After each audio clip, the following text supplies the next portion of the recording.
Okay, if I speak now, can you hear me? Oh, thank God. Also, I should mute that so that doesn't become a reverb. Okay, that is excellent. I think that could be heard. And now we're going to have to reshare all the links, aren't we? Great.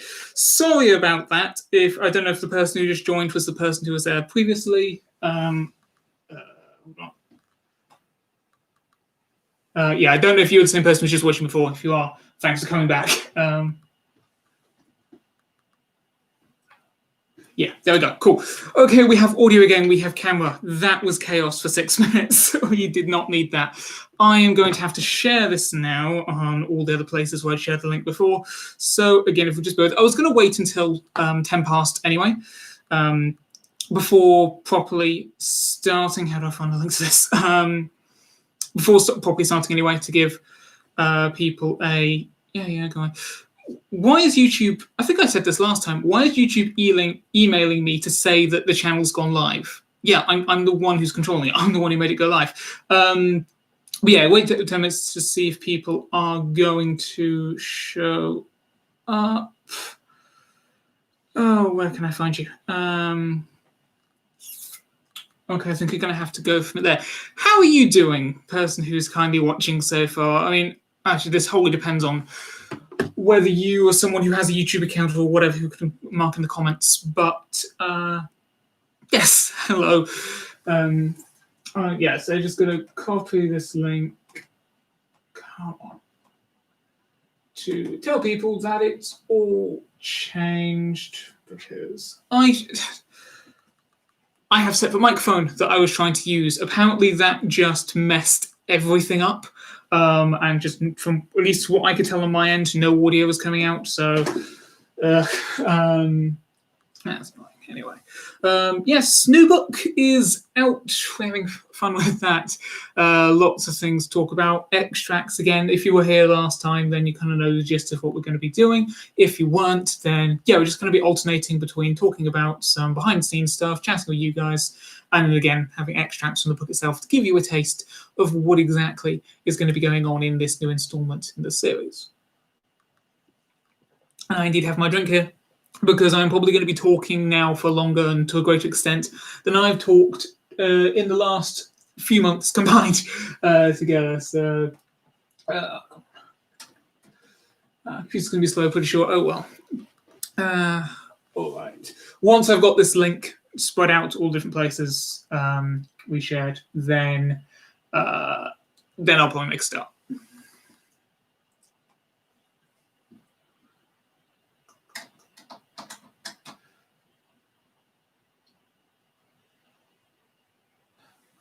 It would help if the other device I was doing this on wasn't slow.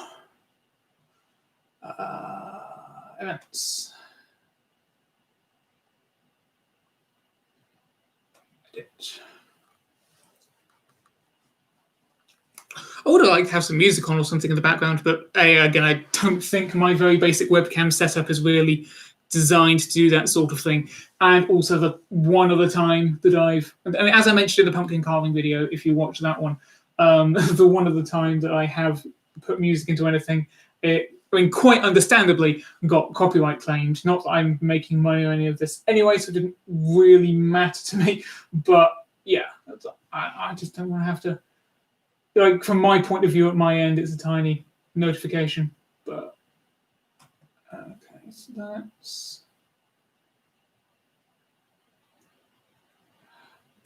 Hopefully anyone who does, in the meantime, use the other link, hopefully hopefully they'll be able to realize, because that other one has stopped after having that like 5 minutes of cat and silence otherwise.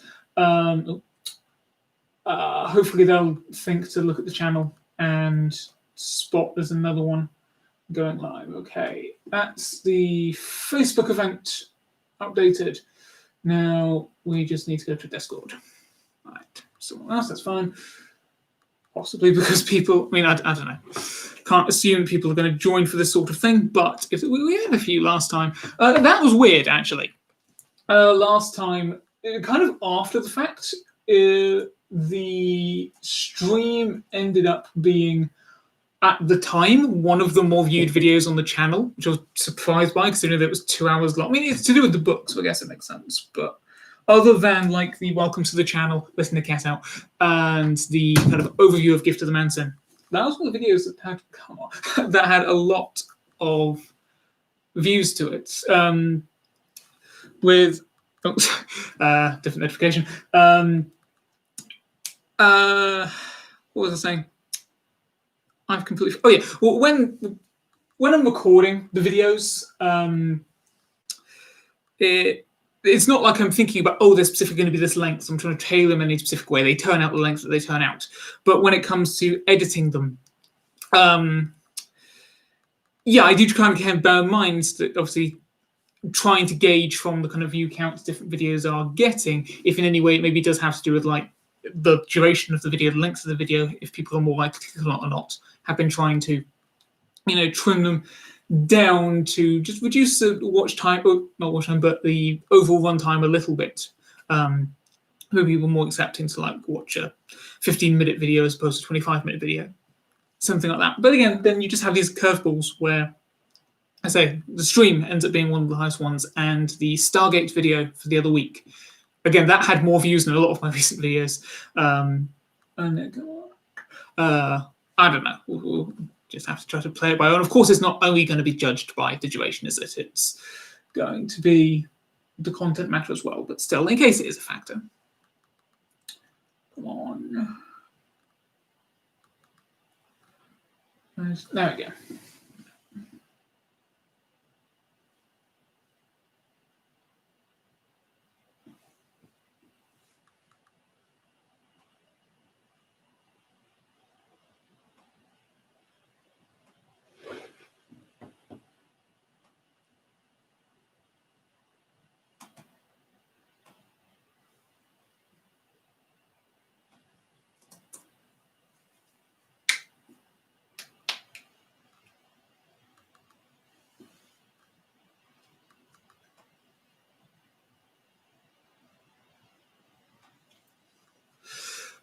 Dead air at the beginning, but whatever. Again, there's not as many of you watching. All right, since I'm already started, obviously I've gone past 10 past already, kind of cutting into the time. Let's, hold on, are you about to tell me? Yeah, I've gone live again. Yeah, let's just get a start on the main content. I know people can join in, whatever. So I'll just say, because I mentioned obviously the Stargate video there as part of the making a sequel kind of alternate series on the channel at the moment. I'll talk more about those specifically later on, but kind of because of that, kind of getting out of hand, especially with the Mario one. Again, I'll go into more detail with that, but because I spent so much longer on that than I had anticipated, it kind of knocked into what I was doing regarding book stuff, right? I kind of pushed all that back. I meant at the beginning of October. Yeah, it would have been in the beginning of October. I tweeted that there were 4 or 5 writing things I wanted to get done in October, and because of how long it took to do all the Mario stuff, yeah, that number reduced. Still got some of them, but no, definitely not all that I was hoping for. Yeah, really, no.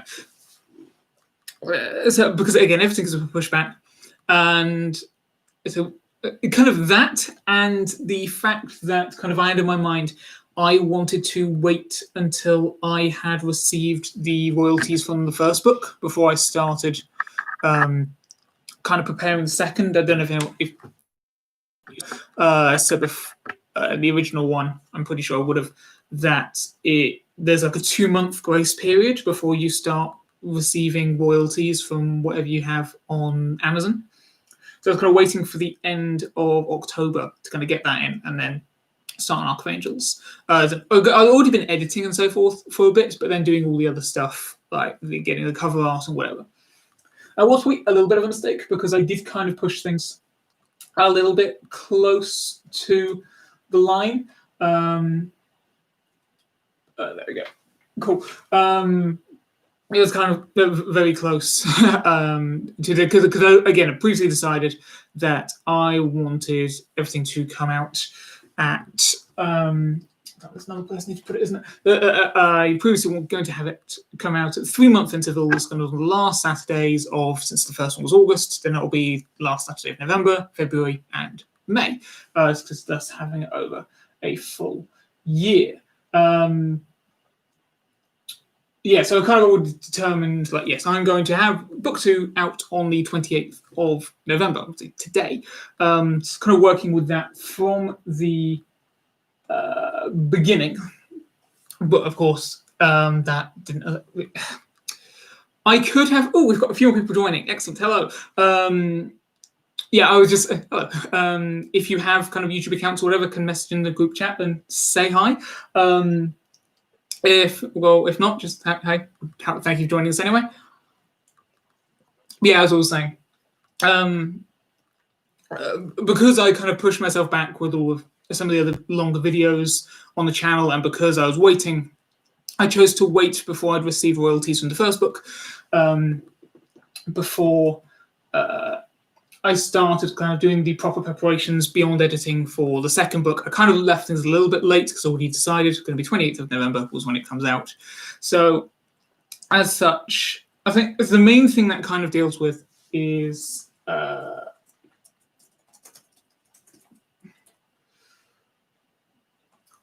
the main thing that deals with is the cover art. That's the thing really made a difference. So we have our, if that's probably not going to show up very well, we have our cover arts that you may have seen the image around beforehand. Anyway, for the Archk of Angels, for the ebook at least. But when it came to the paperback, that's why I've kind of said, if you've noticed in the description of this, or if you came by the Facebook page mentioned there is going to be a slight delay with the paperback. So the person who is doing the all the kind of cover stuff as well, obviously once you've got the ebook done first, it's always done first, so then you have the dimensions of the book, and you have me now being paranoid and wanted to make sure that you guys can still hear me. Yeah, cool. You then need to work out, once you have the dimensions of the books, how many pages it is and whatever, you have the spine and the back cover. Now, it kind of would have been fine how I'd set it up and the timing I'd started arranging this by. It still would have been done by now in theory. But he, on his end, like the other week, the sort of family emergency thing, I don't know the details, I didn't ask, but that's fair enough. But he's kind of had to stop work on that for a while. He has come back to it now, but because we've now lost that time, yeah, the back and spine aren't going to. I'm imagining maybe like mid this coming week, like Tuesday, Wednesday this coming week, we might get it. So it's kind of annoying that it's not out today at the same time as the ebook. I could have just delayed the ebook as well. Like I could just pushed it back a week, whatever. But because I'd already set up the live stream, I'd already put everyone in the marketing that it was going to be the 28th. Yeah, I'll get the ebook out at least today, so you can get that again. It's in the link if you want it. There's weird with that one as well, because so when you set up the pricing with an Amazon book or whatever, it primarily gets you to set it by US dollars, the price, and then it kind of converts it into all the other currencies. Now, you do have the option to kind of manually shift it in any of the other countries as well. Like, I don't know if you wanted it to be a nicer round number or something, I don't know. But for the most part, I just leave it as it is. However, both Gift of the Man Sin and the Archk of Angels ebooks are $6 or $5.99. However, despite being longer, the Archk of Angels is cheaper in the UK. I think it's just about a few pence. But because the exchange rate between pounds and dollars must have altered, yeah, I get it's slightly. Not that I mind, whatever. My main focus for me is just. Thank you, Oliver, for your question. Okay, I'll finish what I was saying and I'll answer your question, Oliver. What am I saying? Oh yeah, so it must be rather than the exchange rates remaining live, the different currencies are whatever it was at the moment of first release, because you can't change the price again afterwards. But to now answer your question, yes, you can change the cover art and you can change the contents of the book as well at any point after the fact. Yeah, so I could update the cover if I wanted. Of course, I need a cover to start with. Like, I can't just release the paperback without a cover. But say that any changes were made to it. Okay, well, for one kind of thing I could say to that, because I at the very least have a paperback Gift of the Manson with me, is on the back cover. I also managed to get a quote review from another author that I know. I wasn't able to get that with the Archk of Angels. That was, again, another issue of me kind of having left it late to get everything ready. I wasn't able to find someone who could kind of read and review it in time. So maybe if I do end up actually having someone after the fact manage to come back with me with, oh, I'd like to leave that review line, what I could do is I could go to the file which has the cover art on it, and I could add that on and I could update the book. What that would mean is there would essentially be two versions of the book out there. There'd be one version where you have a cover without the quote, one cover with the quote. Again, assuming I get one. I don't know what that will do for any kind of value on the two of them. Again, I'm assuming that at some point the book's going to have value. But yes, yeah.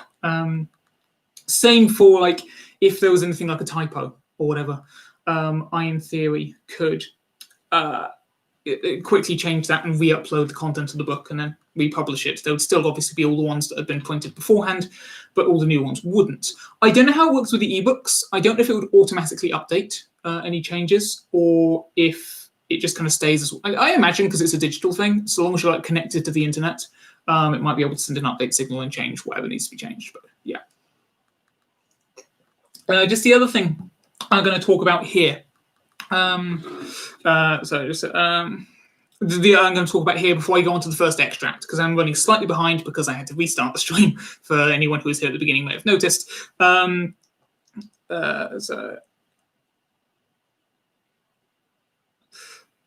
cool. A little bit behind, but the one thing I'm going to say is, because once more I don't have, basically when the paperback comes out, it's going to be out immediately, right? There's not going to be any grace period. You should get there buy it now because I don't want to wait any longer.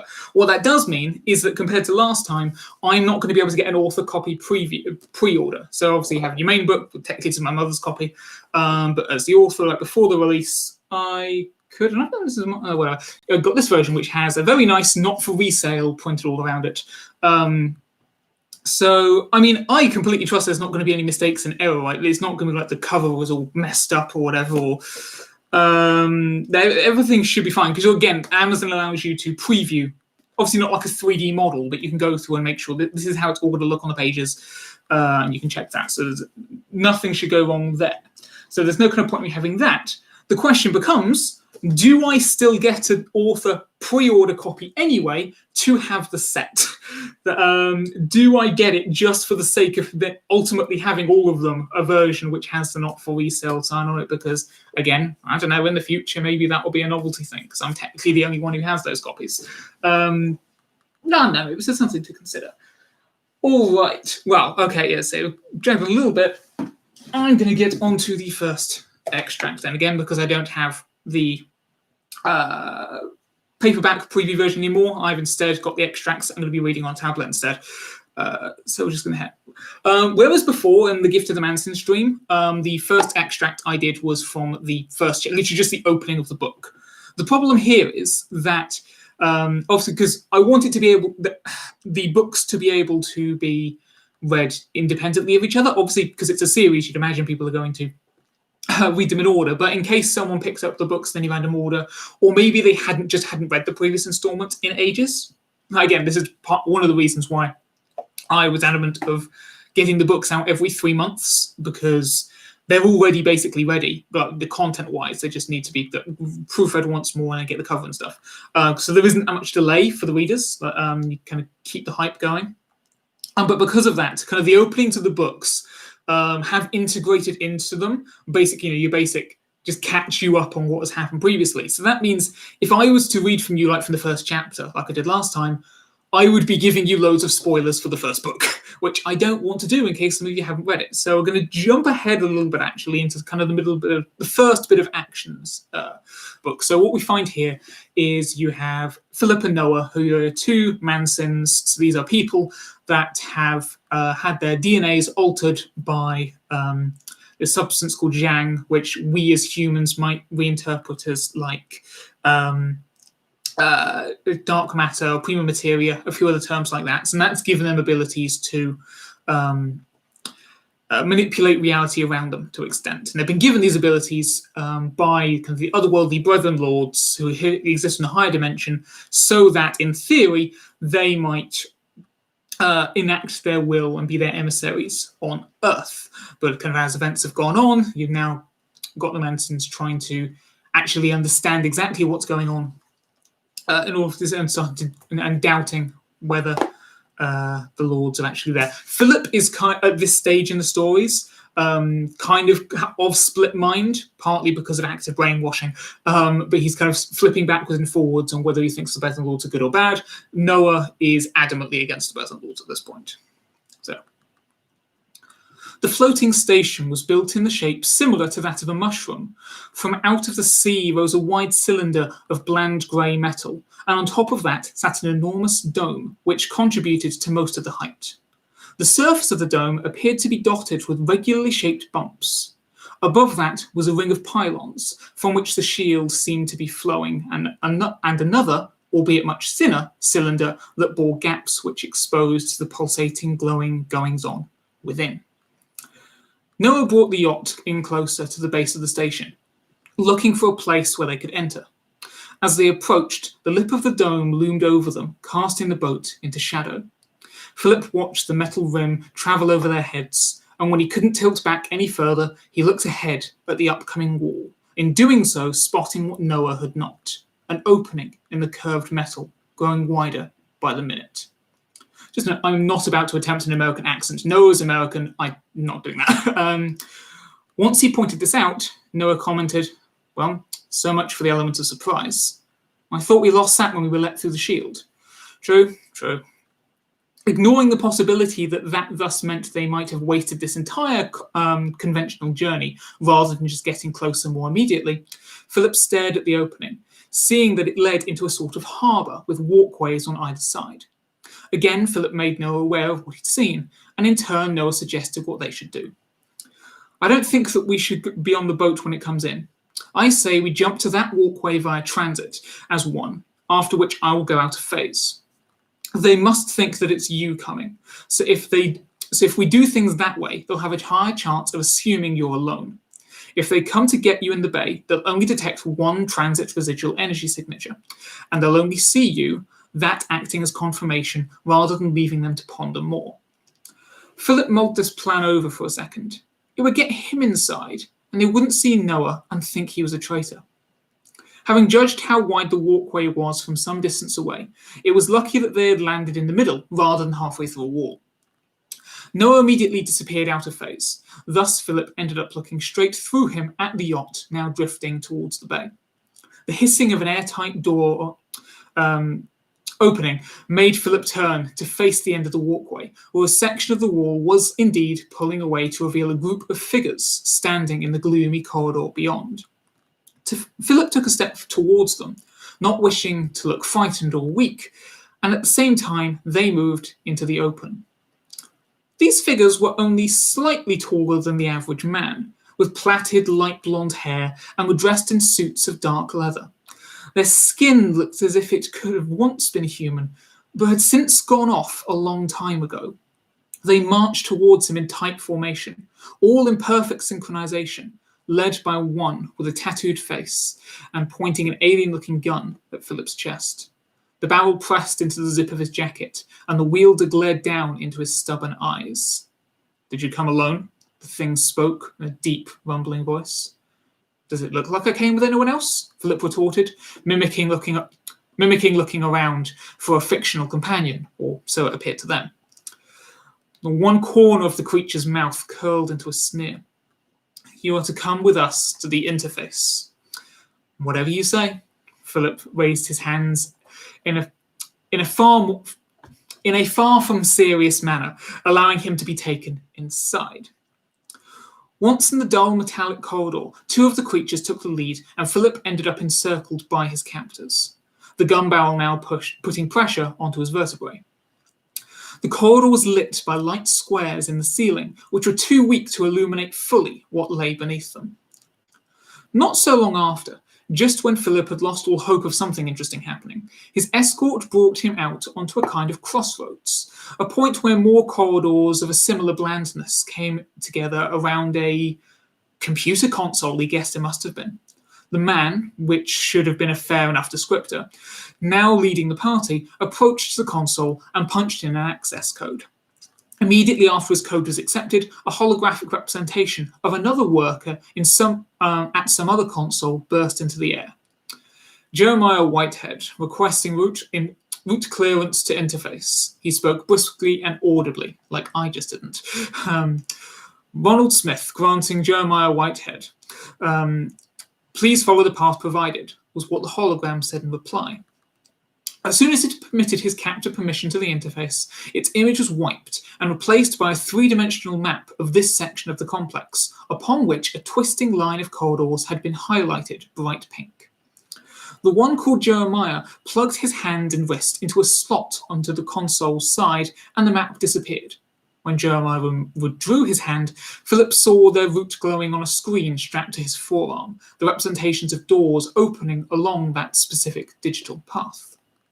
No words were spoken, but as one, the group began to march in the stead of Jeremiah. As they moved down another grey corridor in perfect unison, the Manson not included, of course, Philip looked over his shoulder to speak to the tattooed being holding him at gunpoint.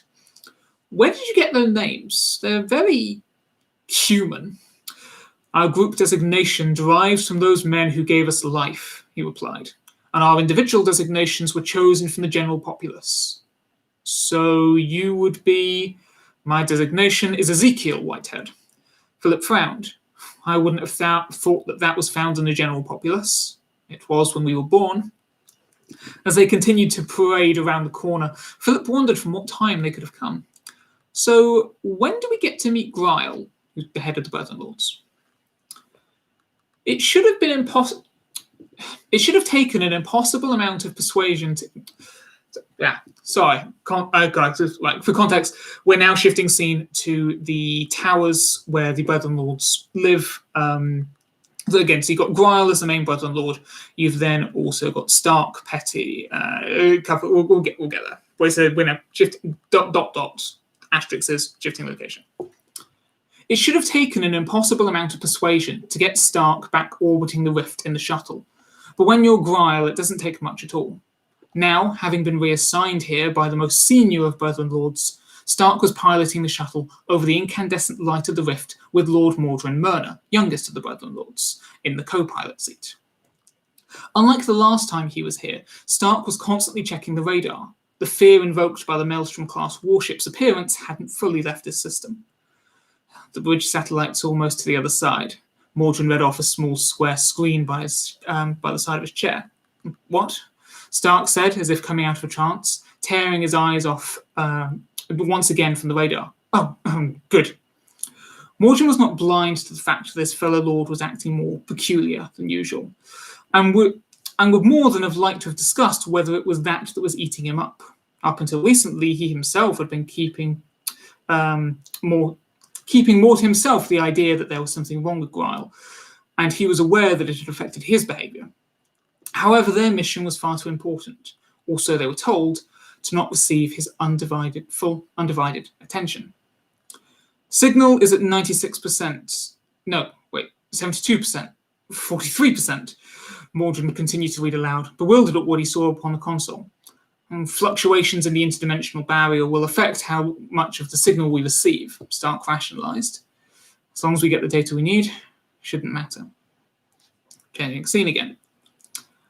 Once Philip and his guard had left the bay, Noah crept after them, having otherwise delayed his departure slightly just to be on the safe side, the door through which they had gone being the only path to take. He had traced their steps down the winding corridors to the crossroads where he saw the whirring console. Though the console had appeared foreign and unusable to Philip, Noah had come across such a machine before and so had some experience finding the necessary information with it. He did not bring up the hologram of Ronald Smith. That would have been stupid. Instead, he went straight for the map of the complex, the whole map this time, rather than just of this section. It became clear almost immediately how to get to the core of the mainframe, and so memorizing the route, he sprinted away. Unfortunately, his chosen route led him up many staircases and ladders he hadn't been able to work out if there were elevators or not. And while Manson's might have increased stamina, Noah was beginning to feel the strain of his continuous ascension. Therefore, he was thankful that it was then, just when he was considering resting for a minute, that he entered what could only be the dome. It was in fact hollow, or at least the center of it was. The ladder he was scaling stretched far above his head, into the hemisphere ceiling of the dull metal, and tiny twinkling lights were dotted here and there. At the pinnacle of the dome, the cylinders ascended into the chasm below, bridge-like constructs connecting it with the walls of the dome. According to the map he'd read, this is where he had to go. This could take a while. Change scene. No one, not Ezekiel, nor Jeremiah, or any of the other whatever they were, had answered Philip as to when he was going to meet the Brethren Lords, and he was beginning to get quite miffed about that. It was obvious that he was being taken to them. How hard could it be to estimate a time of arrival? They had gone up a few levels when Philip caught a glimpse of a barred cell at the end of a short corridor to their left. Through the bars, he thought he saw 4 figures, sitting or standing, most looking like they could be in their teens. Hey, are those? You are to follow us to the interface and nowhere else, Ezekiel barked, shoving him out of eyeshot of those who he might have seen from the cell. Those who might have seen him from their cell. Well, change thing. Noah flopped over the railing onto the floor, the first flat surface he'd had to rest on for a while. It had been a long ladder. When he felt that he had regained enough energy to move on, he pulled himself up with the railing as a handhold. He found that he was standing on the balcony of what looked like a science laboratory, one with workers at their stations. They were all facing the other way, encircling something on the opposite wall. Ensuring he was unseen, Noah was able to move into the midst of the creatures and their lab equipment. It was their purpose, as he understood it, to study the alternative applications of the latest innovations the humans on the mainland had come up with. He allowed himself to take time looking at all the different things that were now available to him. Some of the strange devices he recognized, or could guess what they were from earlier prototypes he'd worked with all those decades ago, while others he couldn't suss out, no matter how long he spent examining them. But then he came across something he hadn't seen in a long time, something which might just come in useful anytime soon. It was at first glance just a piece of flat metal, rusting at the corners, showing its age. But upon further inspection, it revealed itself to have markings, writing engraved into its surface, and in between those symbols were tiny buttons and sliders. He would have to come back into phase to pick it up, yet he didn't want to be seen. Noah therefore ducked down behind the work surface and reappeared. Making sure he couldn't hear anyone coming to meet him, he reached up with a tentative hand and grabbed for the device. He caught a hold of it, but as he pulled it down, he knocked another object from its stand. As soon as he realized what he'd done, he shoved the device into his jacket and went out of phase again. As he had feared, the workers had heard the clatter he'd made, and some were coming over to investigate. He was glad to be out of phase, but he didn't want to have to face them. Namods, that was their name, were an unfortunate mix of brute strength and a mind capable of quick logic and cunning, unfortunate for their enemies, that is. As long as he didn't come across a Brethren Lord, he'd be okay. They, of course, would know he was there, even though he was out of phase. They weren't stupid enough as to give their followers an ability that they themselves hadn't also since devised a counter for. Noah slipped through the growing crowd of Namods to the door next to where they'd been working. In this state, he could walk straight through it. They wouldn't know he'd done so. It hadn't opened. Out in the corridor, he could either go left or right. He was no longer following the route he'd been shown by the map, which had kept him on the ladder. He'd have to guess his way from here. But he knew one thing. He just had to keep going up. Wow, that took longer to read than I expected it to. Okay, that is by far the longest extract I have, because it's the first one, kind of getting your taste for it. The one's a little bit short, but yeah, okay, I am definitely behind schedule. But that's fine. We can manage. We can also go on for longer if we want. But I'll go away. Yeah, let's check back with my schedule. All right, you mentioned that. Cool. Okay. So at this stage, we should probably mention the plot itself. I mentioned some of the characters, obviously, in there just to give you context for the stuff that was being read. But yeah, again, trying to avoid talking about any kind of spoilers from the first book necessarily. You've kind of got your main group of characters who are following Philip and his acquaintances, most of them being around his age, but then you also have Noah, who's older. He appears to be in his 30s, but he's actually been he's been on the run from the Lords for 60 years, and then he's probably about 90 at this point, probably. He's slightly the adult of the group there. Philip and the rest being in their teenage years, more or less, kind of within that window.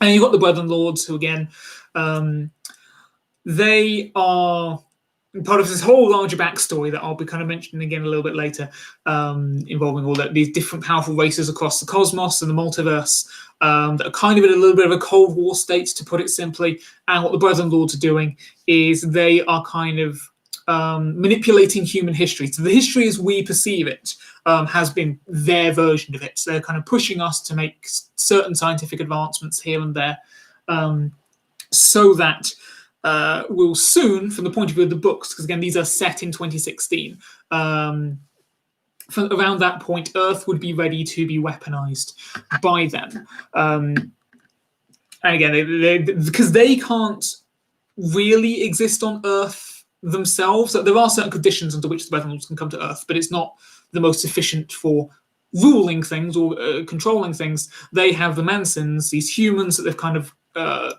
adapted to have these different abilities, and they're meant to be kind of the people who are controlling things once the plan gets underway. The Brethren Lords do have lots of other agents, just regular human agents around the world, but they're just following orders. They're not meant to be able to fill the role of leader themselves.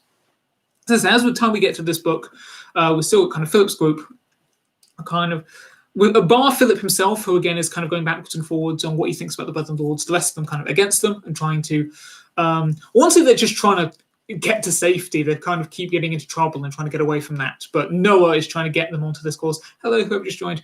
You've got someone keeps on joining and then disappearing every time I say that. I don't know why, if that's just me, or if it's a glitch in the system. No idea. Anyway, Noah's trying to push them all into the direction of actually taking down the Brethren Lords, which again, seeing as they're beings that have been shaping the whole of human history, that's kind of a feat. The other characters are just trying to survive and get by. So by the time we get to this book here, we do have the characters on the run, essentially, kind of as a consequence of actions that were taken in the first book. So not only are they now trying to deal with the Brethren Lords, but they're also trying to deal with human authorities who think that they need to be tracked down. And then in the second half of the book, we get, which is not like exactly halfway through, it's the larger second half of the book, is then about finding the Archk of Angels, the namesake of the book itself. So kind of name dropped previously in the first book, and I've talked about it in videos on this channel. And actually, is it now? Where is it on the schedule? No, it's in the next slot that I'll properly explain the Ark. But it's after this artifact, which has to do with the nature of time. And you have these other beings, the entities, which these energy-based beings that have possessed these other bodies, so they can interact with reality with. They who view themselves as gods, or they tell everyone that that's what they are, who the Brethren Lords ultimately are against. So they go by no other name, because to have a proper designation means that people can properly understand them, whereas if they are just entities, or whatever the equivalent word in the language is for entity, they maintain this kind of air of mysteriousness. There's these higher beings that no one really knows what they are. But they come on and they want Philip's group to go on this mission to locate the Ark in time. Now, compared to the other books in the series, for instance, book one, Gift of the Mountain, there's kind of a lot of different sections to it, and kind of as we're jumping around the world. We're starting off in England, and then we go to Venezuela, then we go to Switzerland, then we go to Egypt, and it's kind of going back and forth to England in the meantime with those. So you could kind of break it down into a few chapter chunks. And indeed, when we get to book 3, I did actually in mind, like every 3 chapters as kind of a section. Again, we're starting in Britain, you'll have a bit in Canada, we'll go back to America, some India, a few other places going around. This book, however, is very much basically in 2 halves. They're on the run first half, and they're after the Ark in the second half. I just find it interesting it's slightly broken up in a different way that way. And then book 4, the final one for this initial set of 4, because the whole Chronicles thing, is we're going to have this whole, as planned, and this is a hill I will die on. I will manage to do this over the course of my life. 55 books, all detailing the history of this whole multiverse, which is meant to be our multiverse. But it's broken down into smaller sub-series that can be each read individually based on the year they're set in. So this is the 2016 series. So the end of this, did you decide which place? How did I decide? Okay, I'll answer that question in a second. So what was I just saying? So the last one in this first set of 4, Tower of the Storm, which is... I'll talk about that later. Hello. Sorry, my cat's just walking up to me. You not there? No, you just want to go out. Okay. Tower of the Storm is twice the length of Gift of the Manson, so that's going to be interesting to price, because pricing is also based on how much it costs to print, so that's going to be a big one. Tower of the Storm I like because, while necessarily having sections in different places, because the first 2 books are very much Philip's group. Book 3, you start to have you just circled. My cat just walked around. Book 3 starts to kind of have a bit more of sections from other parts of the world, and then book 4 is the sense that it's not just these groups, this one group of people dealing with the situation. It's the entire world's problem. So while we're obviously following Philip and people for the main drive of it, we also have other sections of different places around that as well. And it's all kind of interwoven in this one tapestry. Because, yes, I think book 4 is the best one that I've written. But anyway, it's interesting. How do I decide which places? Depends on the places. In book 1, for instance, the reason why the first other country they go to is Venezuela is that back when I started writing this in 2013 or whatever, I had just done a presentation on Venezuela in Spanish as a class, like as a class project thing. So in fact, that's when I first kind of found out about the country. Sure, that's interesting. Egypt, I just liked Egypt, and same with CERN, like in Switzerland. Like the Egypt and CERN were 2 places I just wanted to talk about. For India, without getting into spoilers for what's going on in those sections of the books, kind of. Well, actually, Amy, I've talked to you about this before, where me being the writer and Googling certain things to try to do research, it has potentially negative consequences because I now can't Google this thing anymore. Google flipped out and it wouldn't let me do it anymore. I was looking for different parts of the world where there were nuclear weapons facilities and chemical warfare facilities, whatever. Completely innocently, but it's like back in the opening of chapter 1 in this book, the opening scene of chapter 1, forget the prologue, is in New Scotland Yard. And at the time, I was trying to search the internet for a floor plan of New Scotland Yard, because I was like, but if somebody works there, but there's not a corridor there, that's not how it works. And I had to have it pointed out to me as, it looks very suspicious and you're not going to get away with it trying to find a whole breakdown and blueprints of the facility. So similarly there, it's just like, if it's, but there's not a XYZ kind of facility in that part of the world, is there? Whatever. So I chose India because of the countries that had the kind of facilities already. I'm changing it up, the purpose of it, because it's actually a facility doing this, like how CERN in book 1 has an alternate function, won't specify because again it's in the book. So I'm saying this facility or around this area, even if I'm not naming the facility itself, is that sort of thing. What else? Other places I think because we go to the we go to somewhere around the Caribbean Sea in this book. I think that was just arbitrary. I actually it just crossed my mind. I'll go there. A couple of other places, like in book 4, we're going to go to Spain. The whole reason it's in Spain is actually it's a self-referential not Easter egg, but a hidden detail. In that I can't explain it because that gives away the whole mystery of the thing. But there was something that I came up with, and that kind of dictated, okay, it makes sense that Spain is a detail, or is a place that's gone to in this case. But then within the universe of the books, the mystery thing exists because Spain is one of the locations. So it's kind of cyclical in that case. So yeah, it varied. It was what places was I already interested in, what places kind of in the world already kind of had facilities and locations kind of like the ones I was wanting to talk about. Because if I can, I do like to specify real public locations. Like we have in book 3, go to the GCHQ headquarters of the Donut. We're going to the Canadian Houses of Parliament and whatever. For more private places, like again in book 3, they spend a lot of book 3, kind of their base of operations is in a specific village in Yorkshire. I have in mind exactly which village it is, and I've used Google Maps to kind of map out these are the routes and whatever, but I never actually name it. Just because there's probably a difference between naming the Houses of Parliament versus name dropping someone's actual village.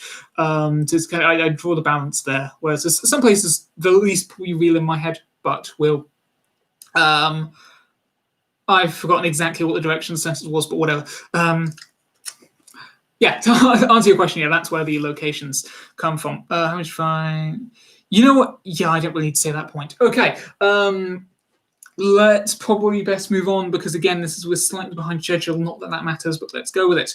All right. So in this second section, which say shorter than the first one, jumping ahead a little bit to when the characters are now actively on the run from the authorities, like I was just talking about.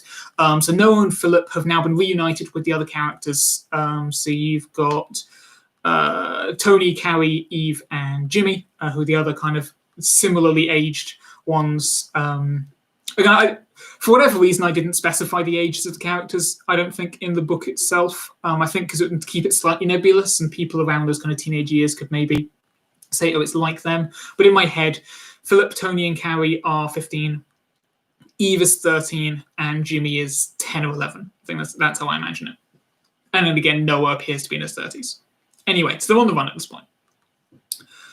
And they're in Florida. That's where, at least at this moment.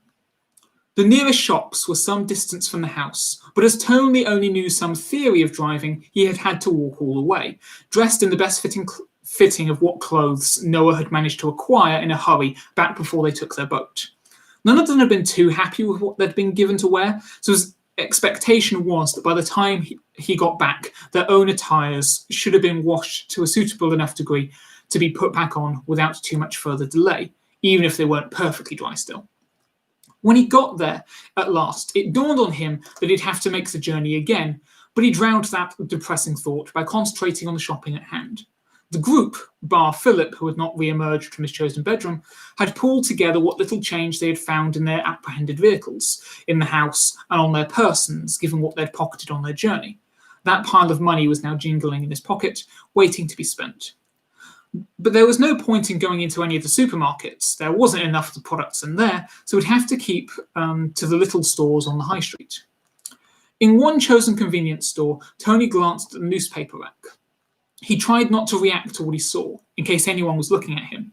More than one of the papers had blown up pictures of 5 youths, 3 boys and 2 girls, all under the titles in the vein of "Missing Teens Spotted in the States," printed in bold. Tony tried to move away from the papers as fast, yet surreptitiously as possible. His picture was not the most visible of the groups, and an article on a Canadian minister next to his face could theoretically distract people's attention from it. So hopefully anyone in here wouldn't be seeing him in duplicate. He made a point to hurry the rest of the shopping, picking up what few items he could afford with the greatest efficiency. When he got to the till, he dumped his chosen produce and dished out the money. The aging woman behind the counter dutifully scanned his shopping and counted out the individual coins. Again, not going to attempt an American accent. Here you go, honey. She handed him back some coins. Your change. Would you like a bag with that? As he pocketed the meager value coins, the woman suddenly began looking at him in closer detail. Hey, haven't I seen... Nope, Tony interrupted her in a false American accent that I didn't attempt. Before she could further work out where she'd seen him from, Tony scooped up his purchases into the proffered paper bag and fast walked out of the store, sneakily taking a newspaper with him.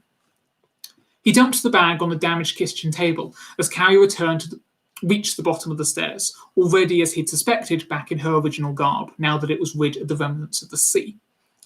Don't bother trying to comfort him, she advised bitterly. He's just being an ungrateful git right now. Feeling concerned for his lifelong friend, Tony sped towards the stairs, flinging the stolen newspaper at Noah through an open door as he passed.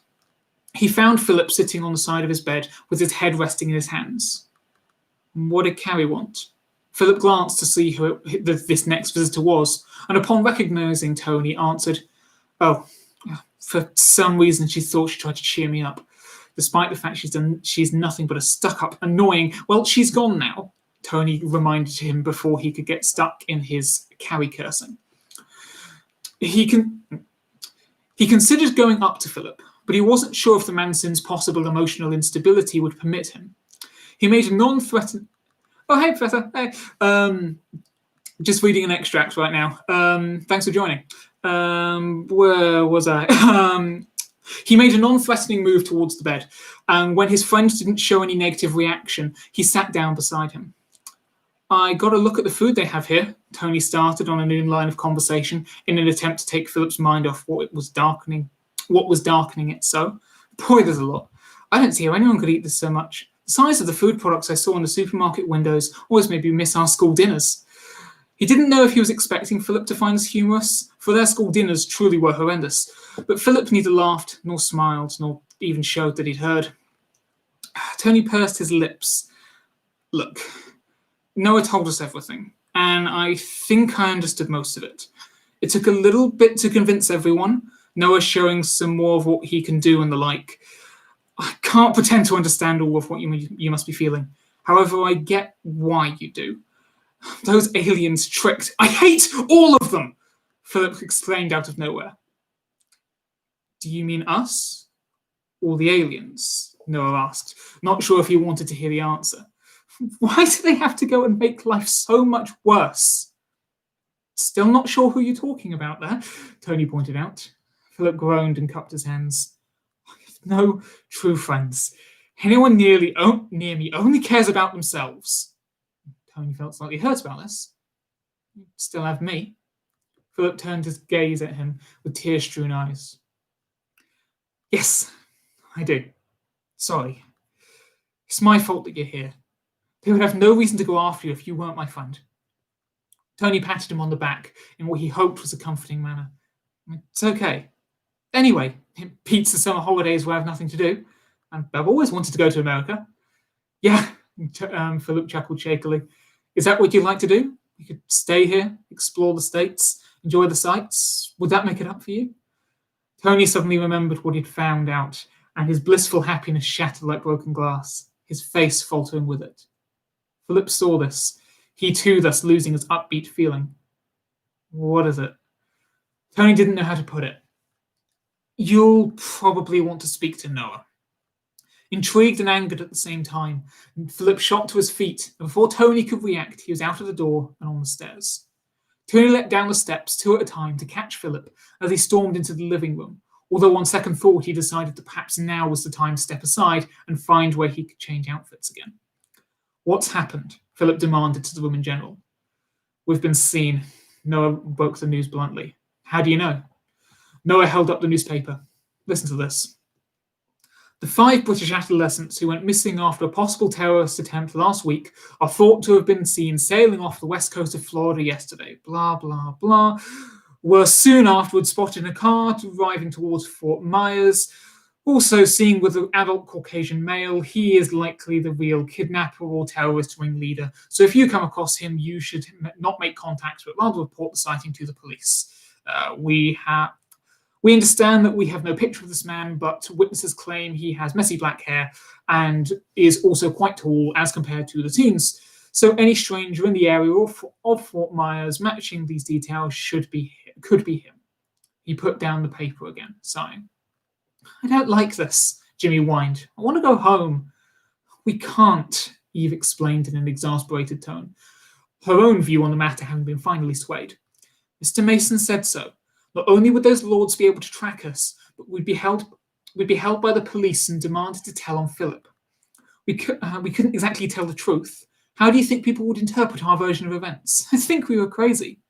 Jimmy looked at his feet, downhearted, still not seeing how this was such a big problem. So when do we get to go home? Carrie demanded. When all this is over, Noah glared at her, answering flatly. Like it's going to be any easier back home if we leave it a while, she scoffed. So we're meant to just stay on the run with you two? Yes, Philip answered this question for Noah. We just have to keep on moving, out of sight of the authorities. The problem is, Noah butted in, wherever we go, however careful we are, one of us will eventually be seen. Whether it be in the States or on the other side of the world, we will be found. Even if Philip or I pop over to the Middle East and show ourselves, they wouldn't stop looking for the rest of you here. Carrie looked darkly at the man. Well, that's just however, Noah stressed. The fact that we can't avoid being seen means we don't have to focus upon it. It allows us to direct our attention to dealing with the Brethren Lords. Do we actually know what they're doing? Tony wondered aloud as he re-entered the room, like the rest, now back in his own clothes. No, Carrie smiled incredulously. Of course, but there is a way of finding out, Noah finished. Philip became intrigued and hopeful once more. What do we have to do? Right, so leaving that there, because to leave some of the mystery to that chapter. All right. Wet my throat again so it doesn't dry out. Cool. So just to reiterate, for those of you who maybe missed the beginning, just to give some context to what's going on. Obviously, yes, this is book 2 right here. The ebook version is out now. You can see it's in the description below. There is a slight delay with the paperback version because obviously once we have because the ebook cover was done first, because that's actually just the front cover. And then once that's finalized, the artist then does the spine and the back cover as well, based on the dimensions of the book, how many pages and whatever. This was meant to be done by now, but the other week the artist had a sudden family emergency and obviously had to drop what he was doing to go deal with that. He has come back to working on it now, but because of that delay, the back cover isn't finished yet. I think it should be done by Tuesday, Wednesday. So there's kind of an unfortunate bit of delay. And I would have otherwise kind of delayed the ebook as well to next week so they could be released together. But I'd already done all of the promotional material and whatever, saying 28th is when it comes out. So you can read the book now, just in ebook form. But if you want to wait for the paperback, which again is my personal preference as well. I know it is going to be some people's personal preference. If we just wait a few more days, middle of next week, I'll definitely be shouting about it and making a lot more noise when that is out, when they're both out together. You can have it there. But that's why I'm reading from the tablet rather than an actual paper version of the book, in this case, unlike last time. All right, where are we at with the schedule? Come on, Tony. When your phone just won't recognize your thumbprint. Okay. I think this is where I was going to talk about the arc itself. Yeah. What do you mean it doesn't recognize my thumbprint? It's a thumbprint or whatever. Yeah. So, whereas kind of the first book, Gift of the Manson, is kind of introducing you to this multiverse, you get talked to about some of the other wider aspects as well, but really it's just kind of introducing the different states of existence. So the alpha realm, the beta realm, outer region, whatever. I'll recover those in a second. And also mainly the enemy of the Brethren Lords. The second book is a lot about widening that view of the multiverse. So we're going to get obviously more kind of scientific-y, quote-unquote, explanations of how the multiverse works, some elements within it. And also we're going to be introduced to a number of different races as well. So we're going to be I think it's 5 different kinds of creatures, like new ones that we're going to meet along the way and across the story, because it's a little bit of a journey story, kind of, rather than to say, I was saying, oh, the bond having distinct sections here and here. It's kind of one continuous thing. Just there's a shift in direction halfway through the book. So we're meeting a few different things along the way, which have different roles within this larger multiversal conflict. But again, a part of the arc itself.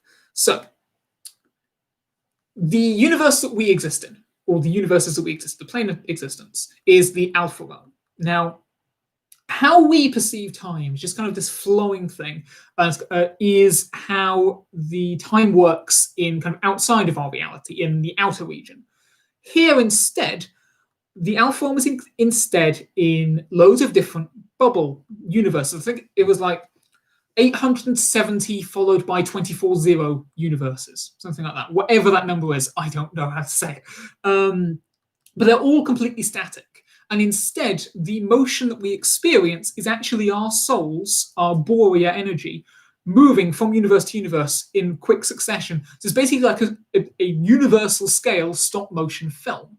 We still have free will and whatever, even though the universe is still static, because this is all, the design of each subsequent universe is determined by kind of an algorithm that exists in kind of the underlying base layer of reality, which is basically like, given what has happened in this universe, what is the most likely thing to happen afterwards? And so it's kind of, the future is predetermined by what we would most likely do, or what would most likely happen. So it's kind of both simultaneously. You do have glitches sometimes where it doesn't perfectly work it out, and that's where you have moments where it seems like something random just happened, or so a glitch in the matrix kind of moments. That's when the algorithm messed up a little bit, but for the most part, that's how it's working. So we're moving through the flow of universes. If you had the technology, you could kind of remove yourself from that current flow, kind of move your body and soul into a previous universe and rejoin the flow there. If you did end up doing that and you ended up changing time, kind of, or changing the events that happened, again, basically, because you now have a new presence in that universe, the algorithm now has to take into account you as well and what you would most likely do. So that would change things. Rather than just changing the universe as it exists, instead, some new universes spawn separate to it. It's kind of like a diversion. The soul flows now go through that new row of universes, and the algorithm will try to get that new chain of events to rejoin the original as quickly as possible. So any attempt to change time usually has no long-lasting effects. It will change like that period of history, but ultimately things will go back as close as possible to how they were. Some changes are so monumental that there is no way of fixing it. So therefore, we will now just be permanently on this new chain of universes, spreading off in a kind of a new tangent. That's kind of how it's working here. There is more to it, but I've explained it in more detail in, I think, one of the first videos on the channel from that first day, explaining the multiverse. And again, it's also explained in the books. In each book, I don't necessarily go into it as much detail every time, but in each book early on, there's always at least some explanation of how this works, because it is kind of important, understanding the parameters and logistics of what's going on. But yeah, that's kind of how it works. The Arch of Angels was the starting point of the Borea energy. Well, it's no, not exactly. As the soul waves, as kind of more colloquial way of referring to it, as they go around the universal loop, and so once your body dies, that soul would pass on to some other new vacant body instead. So it's kind of like reincarnation. It kind of fills the next void. And if there isn't a body to fill, it kind of just exists ambiently. And there's more on whole side of that. There's the Nilosium satellites to deal with it, but that's a whole separate thing. So as it goes around, once you get to the end of the universe, it kind of all loops back round again. So the soul waves just keep going round and round and round. But to keep up their momentum, to keep all of the energy continually moving from universe to universe to universe, the universe that contains the Ark is basically like, if you ever had like a Hot Wheels track or kind of those toy cars that would go around, and you would have those motor things, like the spinning buffers that would then cause it to push it and speed off and go around again. That's essentially what the Ark is. Every time the souls pass through that universe, the Ark provides that new burst of energy that propels them back around the loop of universes again. So if someone was to go after the Ark and do something to it, they potentially could actually massive ramifications for how time works within the Alpha realm as well, our plane of existence. Wouldn't necessarily affect, well, we'll get onto what the book itself deals with what the ramifications would be if you messed with the Ark, but that's kind of there. So as you have the characters being the characters are sent on this mission to protect the Ark. That is all they're told. It's kind of explained for. They are made to do it by this race of beings that just go by the term entities, because they believe to have any more specific name would kind of remove some of the mysticism around them, and they like to tell people that they are gods. So we are just entities on this higher plane of existence. They basically force the characters kind of at this turning point in the book, the second book, that you're now going on this mission to protect the Ark. Like we're making that decision for you. So thus setting off the whole second half of the book, where we get to see a lot more of the other races. One of which is the entities, which I've kind of spoiled there, but whatever. So that whole thing. Once again, this is what happens when I start rambling. I forget exactly what the point of the sentence was, but hopefully you're getting the gist of it. And again, if not, it's detailed in the book itself. The other thing, because I mentioned before that the Brethren Lords, the main baddies, can't naturally, well, they can't really exist in our universe. There are parameters under which they can come into our world, but they really need emissaries like the Mansons to do it for them. So the whole explanation as why the Brethren Lords or things from the outer region can't survive naturally in the Alpha realm, that's kind of left as a mystery. It's hinted to in this book, like as a throwaway line, but the reason why they can't exist here. For the most part, yeah, our nature of reality is toxic to them. What they need to do in order to come to Earth or any other planet here is they need to make use of a device known as a hexagon, which is kind of just a name because it has 6 arrays to it, and that's what the name would therefore translate into English as.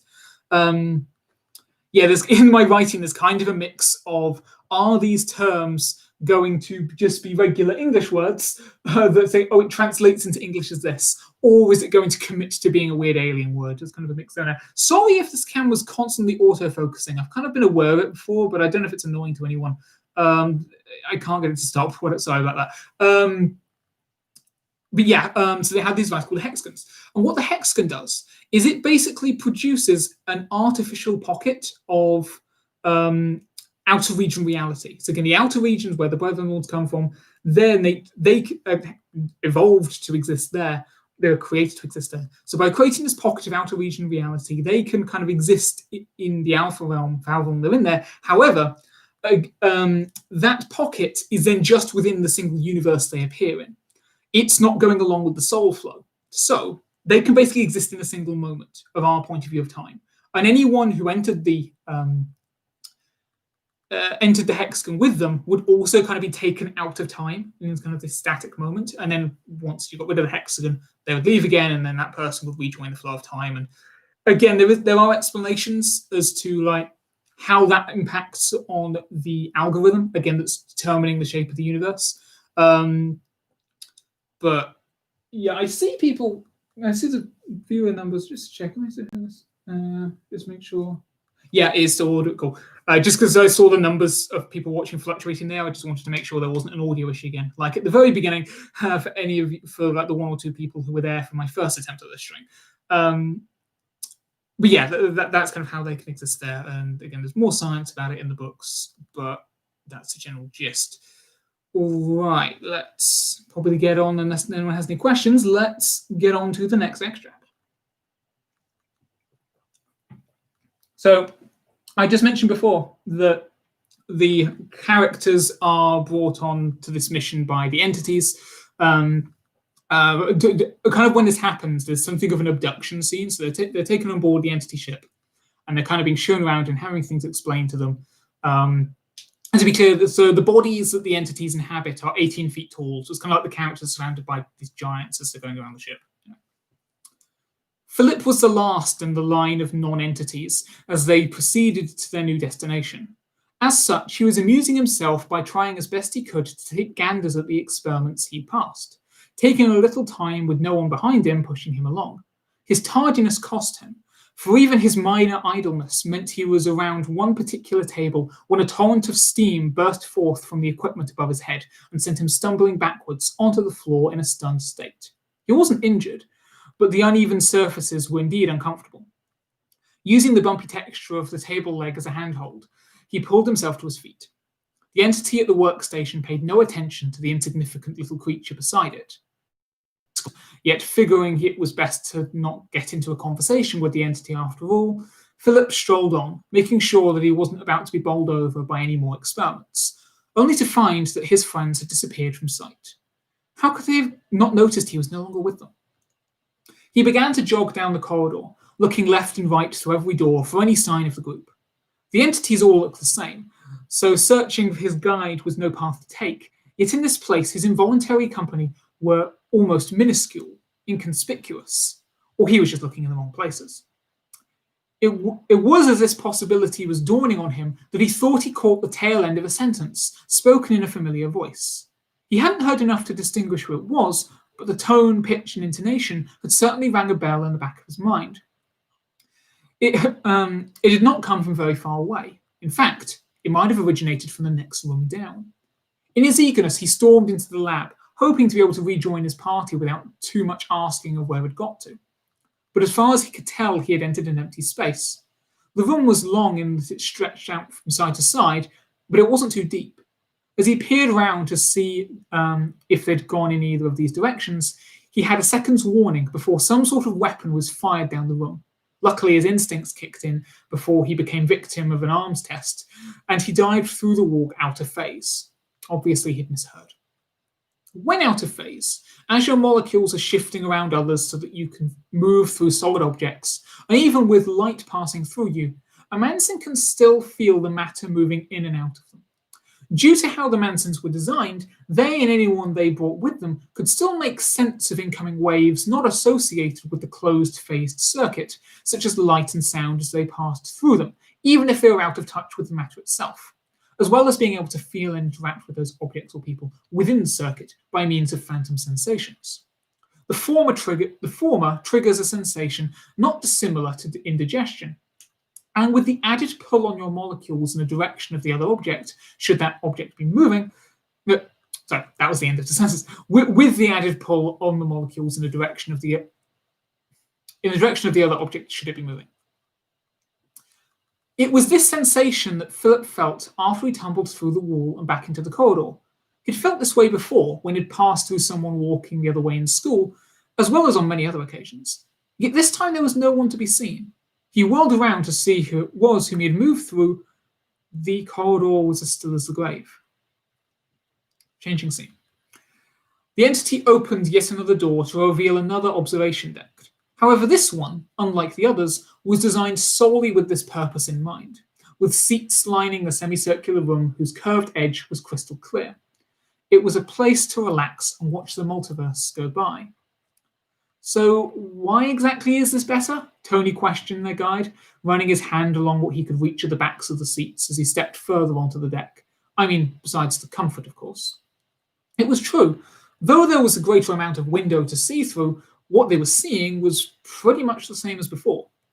I'll admit it is not the easiest of things to see from here, but if you will bear with me, the entity hushed his remark. The energy you can see now, spread throughout your universe, I believe you call it the cosmic microwave background radiation. Usually you would not be able to see it with the naked eye, but here things are different. It is the energy left over from the last Big Bang, which is visible over there. They all squinted in the direction it was pointing, but could see nothing out of the ordinary. The entity, on the other hand, was not looking at where it was indicating, for it was not done. Standing in the center of the room, it raised its free hand flat over the floor. After a few seconds, a column rose up to meet its down-facing palm, a sphere resting on top. It clasped the ball and rotated it upon its stand, highlighting a section of the window and expanding it. With the increased image, they could finally see what it was talking about. Still a relatively small dot on the black screen was an orb of burning azure, like a blue giant star. That's the Big Bang? Tony asked incredulously. Obviously the only one of the sextet who felt like speaking at this present time. Indeed, the entity confirmed, and it's been burning away since it created this multiverse. That original explosion will go on for all of time. That is something that cannot be changed. We can see it and its radiation because this ship can generate a flood of its own type of radiation, which, as well as illuminating the aforementioned, essentially freezes the whole multiverse, all four major planes of existence, until the field is no longer being produced. The individual radioactive particles, though they travel far, do not last long. Overexposure to them could potentially cause adverse effects on the fabric of the multiverse, but we're careful not to allow that to happen, and it's besides the point. That is how we are able to travel anywhere without being detected. Legacy can travel in sublight, FTL, by which I mean faster than light, hyperspace, and is well equipped for all of them. For instance, when in FTL, it reduces the chance of hitting something by pulling anything on the outside of the hull, here, the bridge, all of the other arrays and so forth, down inside the main body, at the same time as retracting the 3 points at the end of the ship. In the emptiness of space, a collision is not in fact likely, yet it helps to reduce what risk there still is. What a wondrous sight it was for those assembled, to see the origin of all existence as they knew it. Philip will be appreciating this the most, Noah assumed, at which point the realization that something was missing began niggling at the forefront of his mind. But he was distracted when he finally spoke up. Why are we going back to Earth? Not that I don't want to go home, but did we just come out here only to go straight back? She was right. As one by one they took their eyes off the image of the Big Bang, they all saw that the legacy was banking and turning back the way they'd come, and if they weren't mistaken, their speed was increasing. This sparked a memory of Noah's. Before the entity could answer Eve, he butted in, "You have a Maelstrom-class warship buried on Earth. Now, I've set it to destroy itself over time, but you really should keep a track of those things and clean up after yourselves. Yes, we are aware of the vessel. Its activation was what alerted us to your position. Once we have set you off on your journey, we will have our operatives deactivate the ship, including the subroutines you have put in place, in a way that only entity technology can restore it." Why not just get rid of it? Noah pressed, exasperated by the entity's constant lack of sense, in his opinion at least. We cannot know that it won't become useful in the future. You have got to be... Where's Carrie? Jimmy squeaked. Change scene. Carrie, it turned out, was wandering through the corridors, much like Philip had been doing. She, of course, had not been separated from the group by something as trivial as a cloud of steam. No, she'd chosen to do a little exploring. "Philip?" she called out to the empty web of corridors. Yet again there was no reply. He had to go wandering off, didn't he? He was always going about the importance of what they were doing, and now he'd gone and ditched them at what she could only assume was an integral part of whatever they were doing. With no indication as to where he could have gone, Carrie picked a path at random and made to march down it until she found something useful. She didn't get very far, however, for the next time her now ruined designer shoes came into contact with the ground, something unseen collided with her. It felt small, maybe about Jimmy's height, but hard, as if it was covered in armor. It was also invisible. The back of her head came crashing down against the unyieldy rock that was the floor. Dazed and confused, the uppity girl lay there, discomfort overruled by disorientation. She thought she felt a flurry of air caused by something jumping over her, but it might have just been a result of a concussion. She wasn't a doctor. For all she knew, that was a common symptom. Carrie? Her name carried down the corridor as a series of echoes. What happened? This was followed by rapid footsteps, and soon the figure of Philip bending over her, his expression unreadable. How should I know? She complained croakily. Well, you're going to know more than I do. Carrie tried to move, but before she could learn if that would be too painful or not, Philip put his arm around her and helped her up onto her unsteady feet. Is there any blood? Is there any blood? He heard her ask faintly.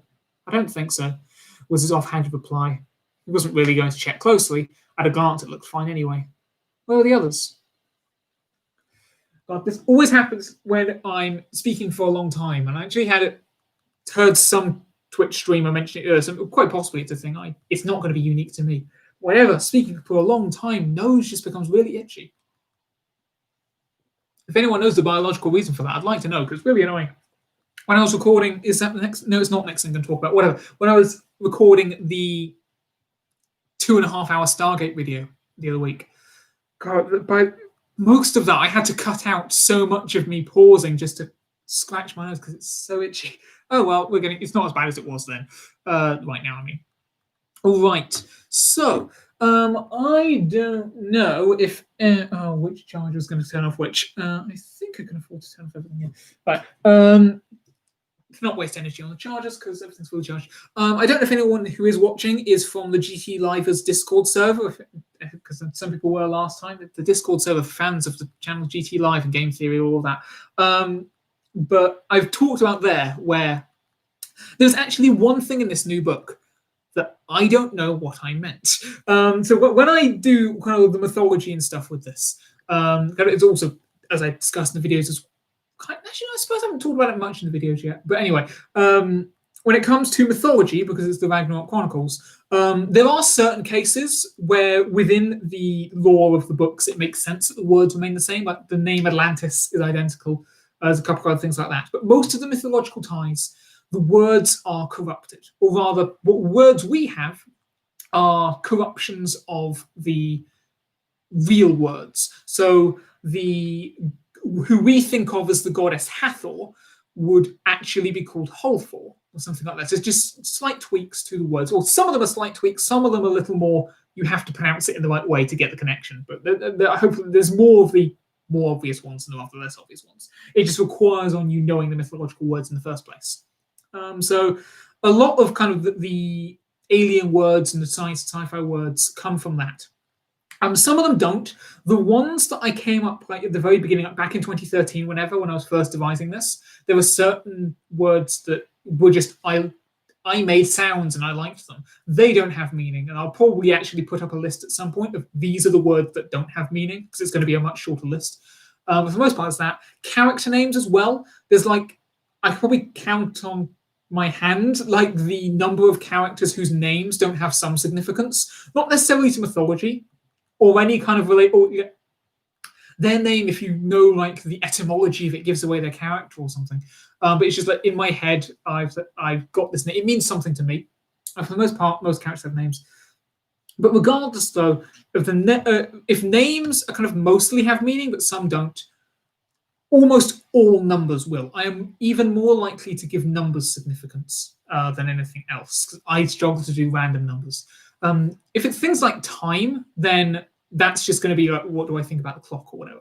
But for instance, in chapter 15 of this book, there's a reference to on one of the ships going to floor 469. And that's because when I was a child, my three favorite numbers were 4, 6, and 9. I don't even remember why. They just were. But in other cases, like there may be a code somewhere or whatever. Or rather, there's a sequence of numbers which have a code in them, which again doesn't really have bearing on the book itself, but I've given it some kind of meaning. Now, I did skip over talking about that before. I'll mention it now. When it came to editing this book, because again, I wrote at least the first drafts of these years ago. When it came to editing them, one of the things I noticed was that there was kind of lacking detail in places, kind of with the world building. So there was a lot of detail on the backstory and stuff, but actually the present world that they were inhabiting was kind of just nameless in a lot of ways. So I went through and added in more details here and there just to flesh it out, make it feel more lived in. I'll mention this first, which included in this book, at some point, they get a hold of a phone just to kind of deal with it. It's not their own phone because their own phone may be tracked. And it's what I've done is I've just given, as they're going through this phone, trying to do stuff, just acknowledging who this phone used to belong to, just a few details about the owner and her family and whatever she was doing that they just noticed in the photos and whatever. But as part of that, I specify what the unlock code is to the phone, which is 11322122. There is no way that is random. If I was to pick a random combination, I would have made sure to have done a lot more of the keypad. But I cannot find anywhere in my notes what the justification for that was. I will have come up with this in like June or July. That was around the time when I went through and added in those extra world building stuffs. So it's not like it wasn't that long ago, relatively speaking. But I have no clue. I have tried exchanging the numbers for letters, both individually and in different blocks. I've tried going forwards and backwards. I've tried turning it into dates. I've tried page numbers and words. I've tried other stuff as well, and nothing. It's all gibberish. I've because there's around that same thing, around the thing of the phone. I've made like a very vague Five Nights at Freddy's reference as well, because I just mentioned there's one photo of a kid's party at a pizzeria with weird animatronics, just because I wanted to make that reference. So I tried to look into FNAF stuff as well, because Five Nights at Freddy's is full of other numbers and codes. But again, there's not that one. And it's bugging me. It doesn't ultimately matter. Like, I could have changed that. I could have in any of this editing process before releasing the book, and even now, because as I mentioned earlier in response to Ollie's question, Amazon KDP allows you to go back and edit your manuscript, and it will re-upload it. It just might take a few days to go through the system, but you can do that. So if at any point I could decide, actually, no, I'm going to come up with a different phone lock combination, which has meaning that I know for certain, and that I could do that. But I know me. I have complete faith that that sequence of 7 numbers, 1 1, 3 2 1, 2 2, has meaning. That it does mean something that is, if not relevant to the story, that at least had some relevant. Kick the table there. Has some relevance in my mind, and I don't want to get rid of that.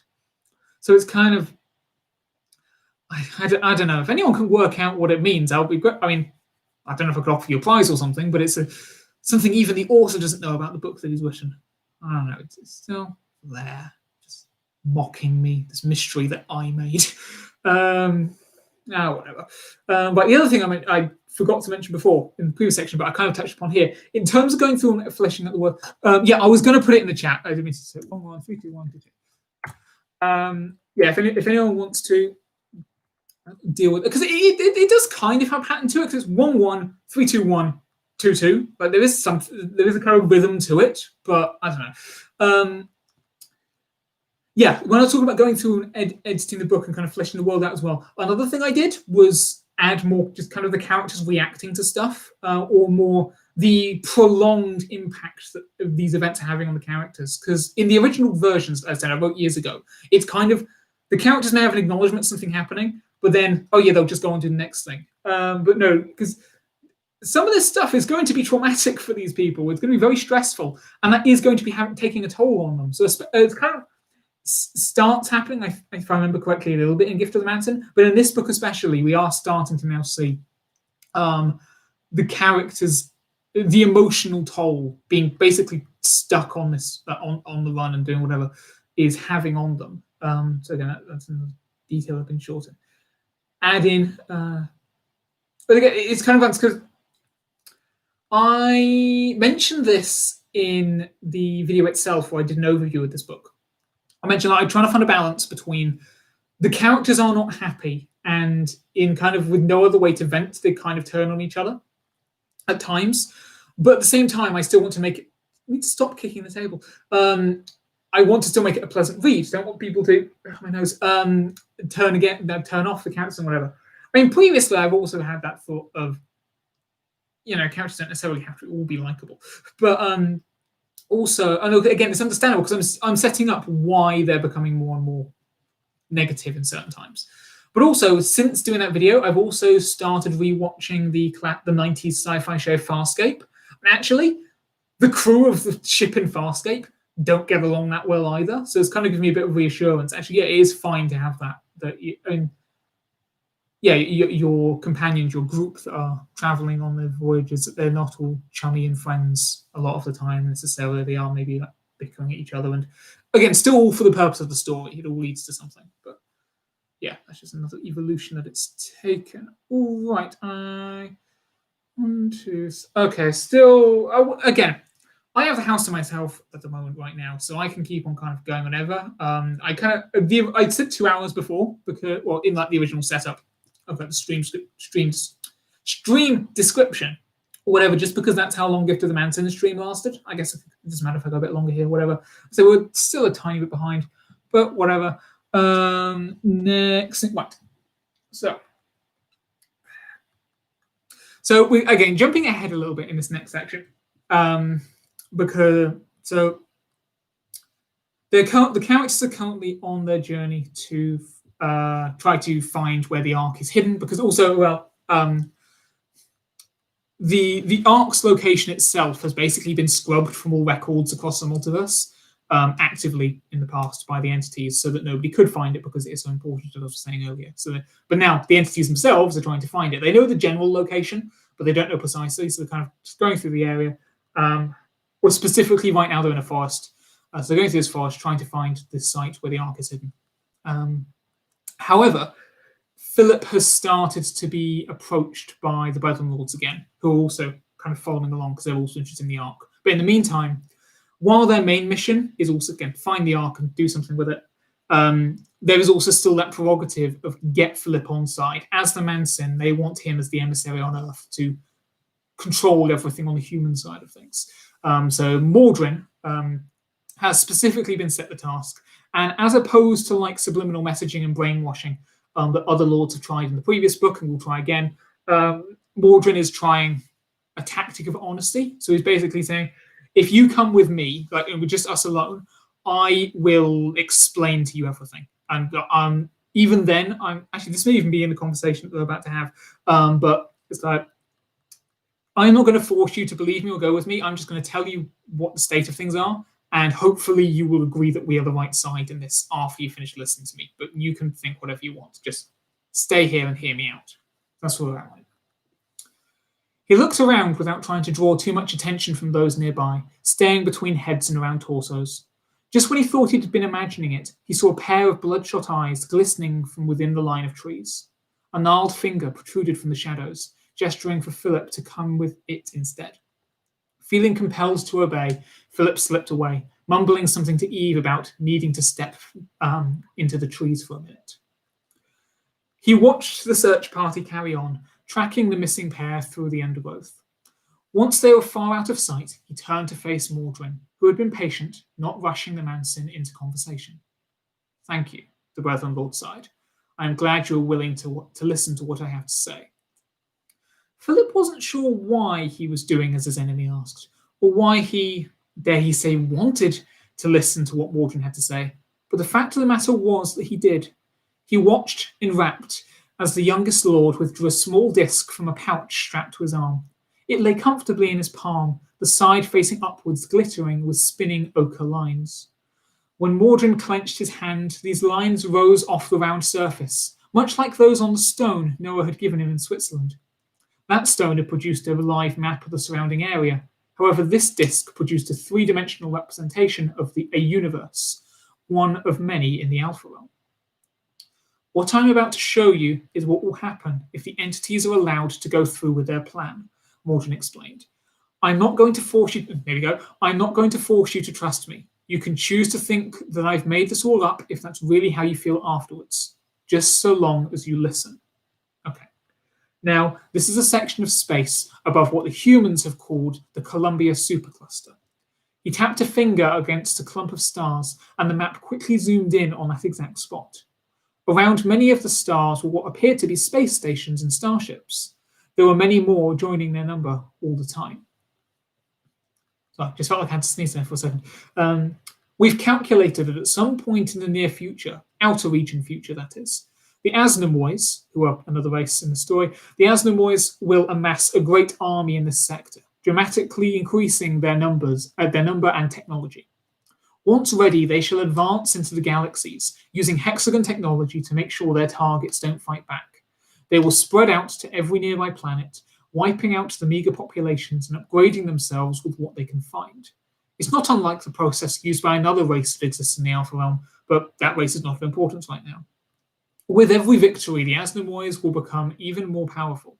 That being said, they shall not proceed further than their allotted quadrant.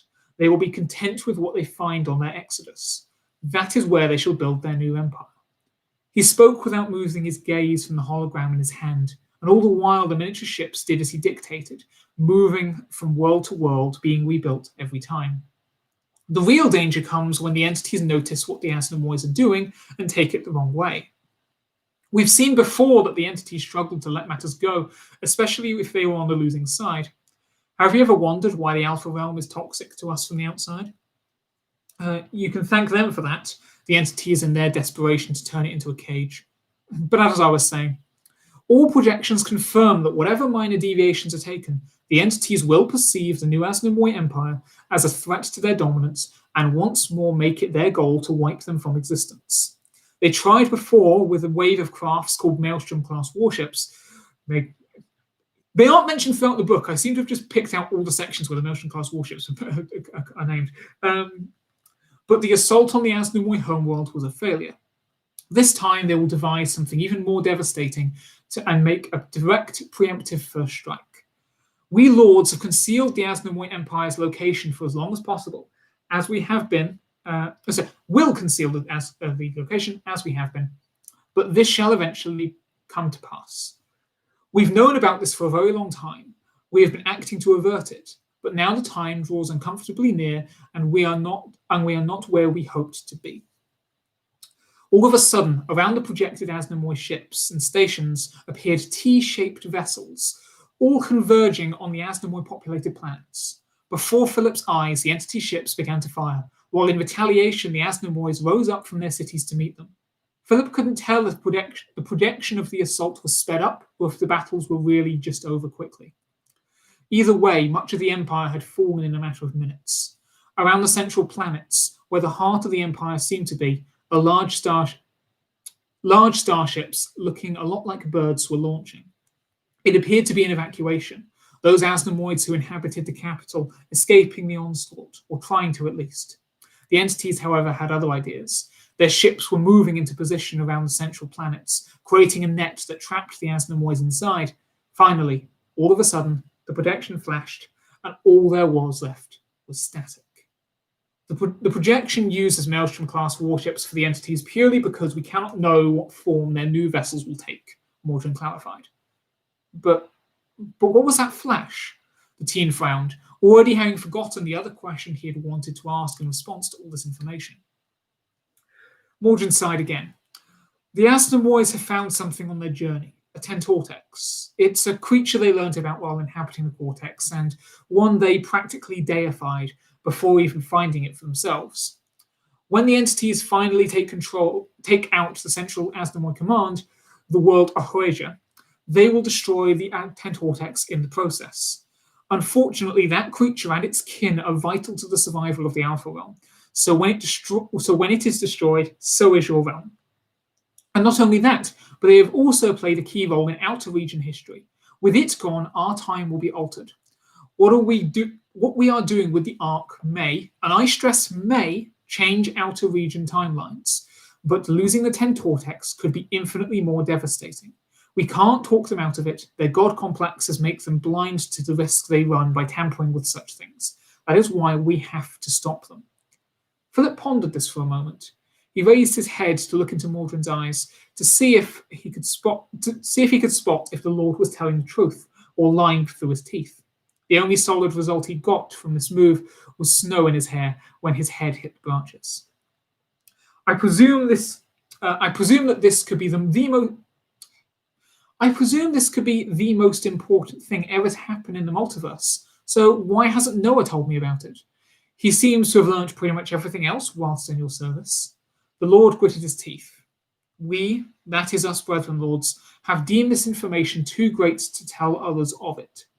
Chaos was satisfied believing that our plan was purely based on petty revenge because of what happened to Lord Upre Shun. We felt no need to divulge this to him.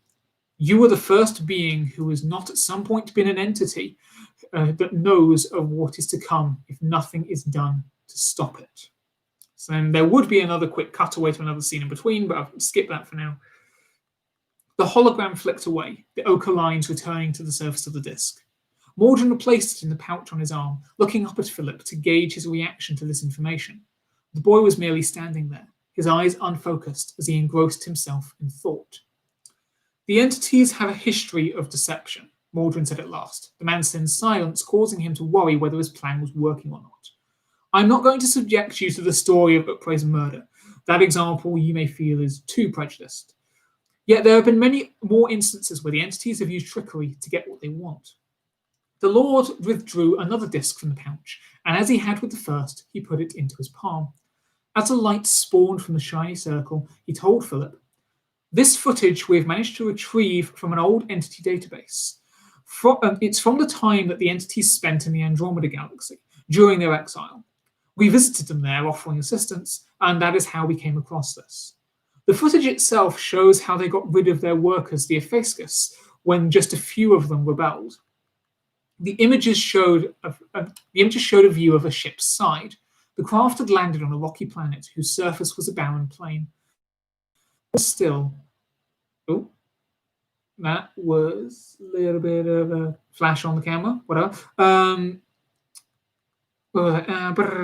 Was still until just if something has changed, like the audio's off or something, like because the camera glitched there, let me know. If not, I'll continue. All was still until out of nowhere, a wave of small pointed shuttles burst out from the hull. They had 4 rear wings, and through the cockpit windows, Philip could see sort of humanoid figures. These shuttles managed to fly a few hundred meters before they were bombarded by heavy bouts of laser fire, which also originated from the ship. They were cut down in seconds, every last shuttle bursting into flames and plummeting to the rocky ground. You can't hear it, but the entities are transmitting a message throughout these events. Here, I'll translate it into English. Mordrin ran a cracked nail around the rim of the disc a few times, each rotation at a different speed. When he lifted his nail away, the footage began again, this time with audio. Warning, Asnamoy fleets approaching. All troops to battle stations. Defend the entities. This message repeated over and over, even after they had slaughtered their soldiers. As the atrocity came to an end yet again, Mordrin said, "They faked an emergency situation just to get rid of all possible liability in their workforce." The image died and the disc retook its place in the pouch, the Lord then closing the latter up properly. Philip was hence left with nothing to look at except his rotting enemy. My next example was going to be how the entities coerced the inhabitants of their temporary home in the Andromeda Galaxy to give up their bodies, but you'd probably spin that as it was done out of friendship, which is exactly what they want you to think. I will just clarify, though, that while the possession does initially allow for coexistence of both consciousnesses, eventually the host's soul is lost, leaving only the entity to puppeteer the physical form. Either way, instead I will detail for you the events that occurred on the Asnamoy's homeworld when the entities originally came and stole what they did. Now, you must understand that the Asnamoys were the first things on your level existence ever to move in the Alpha realm actually belonged there. And the first thing that they ever saw were these all-powerful energy beings. The entities had already been using the whole gods line in the outer region before that point, so they adopted it again here to get what they wanted out of the Asnamoys. The inhabitants had no reason to doubt what they were told. The entities found deception simple, and it's because they did it so well that we're in this mess now. Thus, we ended up with this group, the Pro-Ephios. Ephios, it's a specific term in the entity language. I suppose it would translate best to a kind of sense of determined action. Basically, it's an expression of their belief that they should be firm and active about ensuring their dominance, rather than remaining complacent like the rest of their kind apparently are. The entity in your group is Pro-Ephios, as were all the other ones on that ship that sent you here. I bet they didn't even tell you that was their name. Anyway, all I'm saying is that you should perhaps be cautious in case this turns out to be just another episode in a long history of entity deceptions. With that, he finished. His plan acted through. All Mordrin could do now was hope that it paid off, that the Manson had been swayed enough by his evidence. Philip couldn't decide whether he believed the Lord or not. It was completely possible that the warning message that had been created afterwards with the war projection had been far from a realistic simulation. Philip had been trying to see if the Lord was lying, but he was unable to detect any signs that he was being dishonest. On the contrary, Mordrin looked sincere, even genuinely concerned. It seemed that what he'd been told was the truth, or at least what Mordrin believed to be the truth. Might he be able to hold this Lord to a different standard to Grime? Well, I have told you what there is to know, purely the facts, no half-truths or fictions. I will leave you now to consider what you have learnt. You may come to whatever conclusion you wish, but I hope that in the end you will understand that our side is the right one. Mordrin, in one last attempt to create ties with the Mansin, put a disgusting hand on his shoulder. Feeling that this had instead, in fact, made things a little bit awkward, he promptly smiled weakly and let go again. The next moment, he was striding away through the trees. And once again, to get a sec. So again, there's those kind of instances, those kind of passages where we're getting more of kind of the backstory of what's happening in the multiverse and all different aliens' roles, how they relate to each other. Obviously, if you've been reading the first two books up until that point, you will have a bit more context for some of the words that have been mentioned there. But yeah, and also again, that's another instance of where the morality of Philip as the main character is also kind of being tested, because throughout this, he's kind of going backwards and forwards on what he believes about the Brethren Lords. And I'll mention this more in kind of the closing section, but a review that I just got for Gift of the Mansin, one of the lines was that the reviewer, it was one of those rare instances where I didn't know who the bad guys were still at the end of the story. With more context for that, I'll be reading out that review at the end. But that's kind of what we're going for here, in that the actual idea of who is the bad guy in all of the situation, there's kind of different ways of interpreting that. Ultimately, throughout these books, it's kind of painted as the regardless of whether they're the bad guys, the Brethren Lords are the antagonists in the literal sense, just in that they are kind of opposed to the main character. Although even then, kind of again, because the whole shifting news point is whatever. I was just another instance of that. Where are we at now? Right, okay, let's, I guess anyone has anything they want to talk about in response to what I've been saying or has any questions, let's actually shift away from the book stuff briefly, talk about some other stuff just on the YouTube channel itself. So I mentioned early on, for those of you here at the beginning of my spiel, I brought up the fact of the making a sequel side series that I'm doing once a month on the channel as well, or every 4 weeks specifically, which has been a lot of fun. But again, as I mentioned at the beginning, that really has kind of eaten away at my time at times. I've kind of repeatedly been having this where I'm having my definite taste and flair for just have to keep on coming up with stories. Oh, I've got the, well, not I have to come up with them, but I do. So actually, now that I've thought about this, I've done this kind of story, but with these kind of characters, I could also do this as well and this as well. That started off with that, and it's also come back in another thing that I'll kind of mention at the end of the stream. But yeah, with, for instance, the first few, like for Five Nights at Freddy's and actually, no, the first one, which was Five Nights at Freddy's, was just kind of a shortish video, which was literally just reading out essentially a blog post that I did years ago.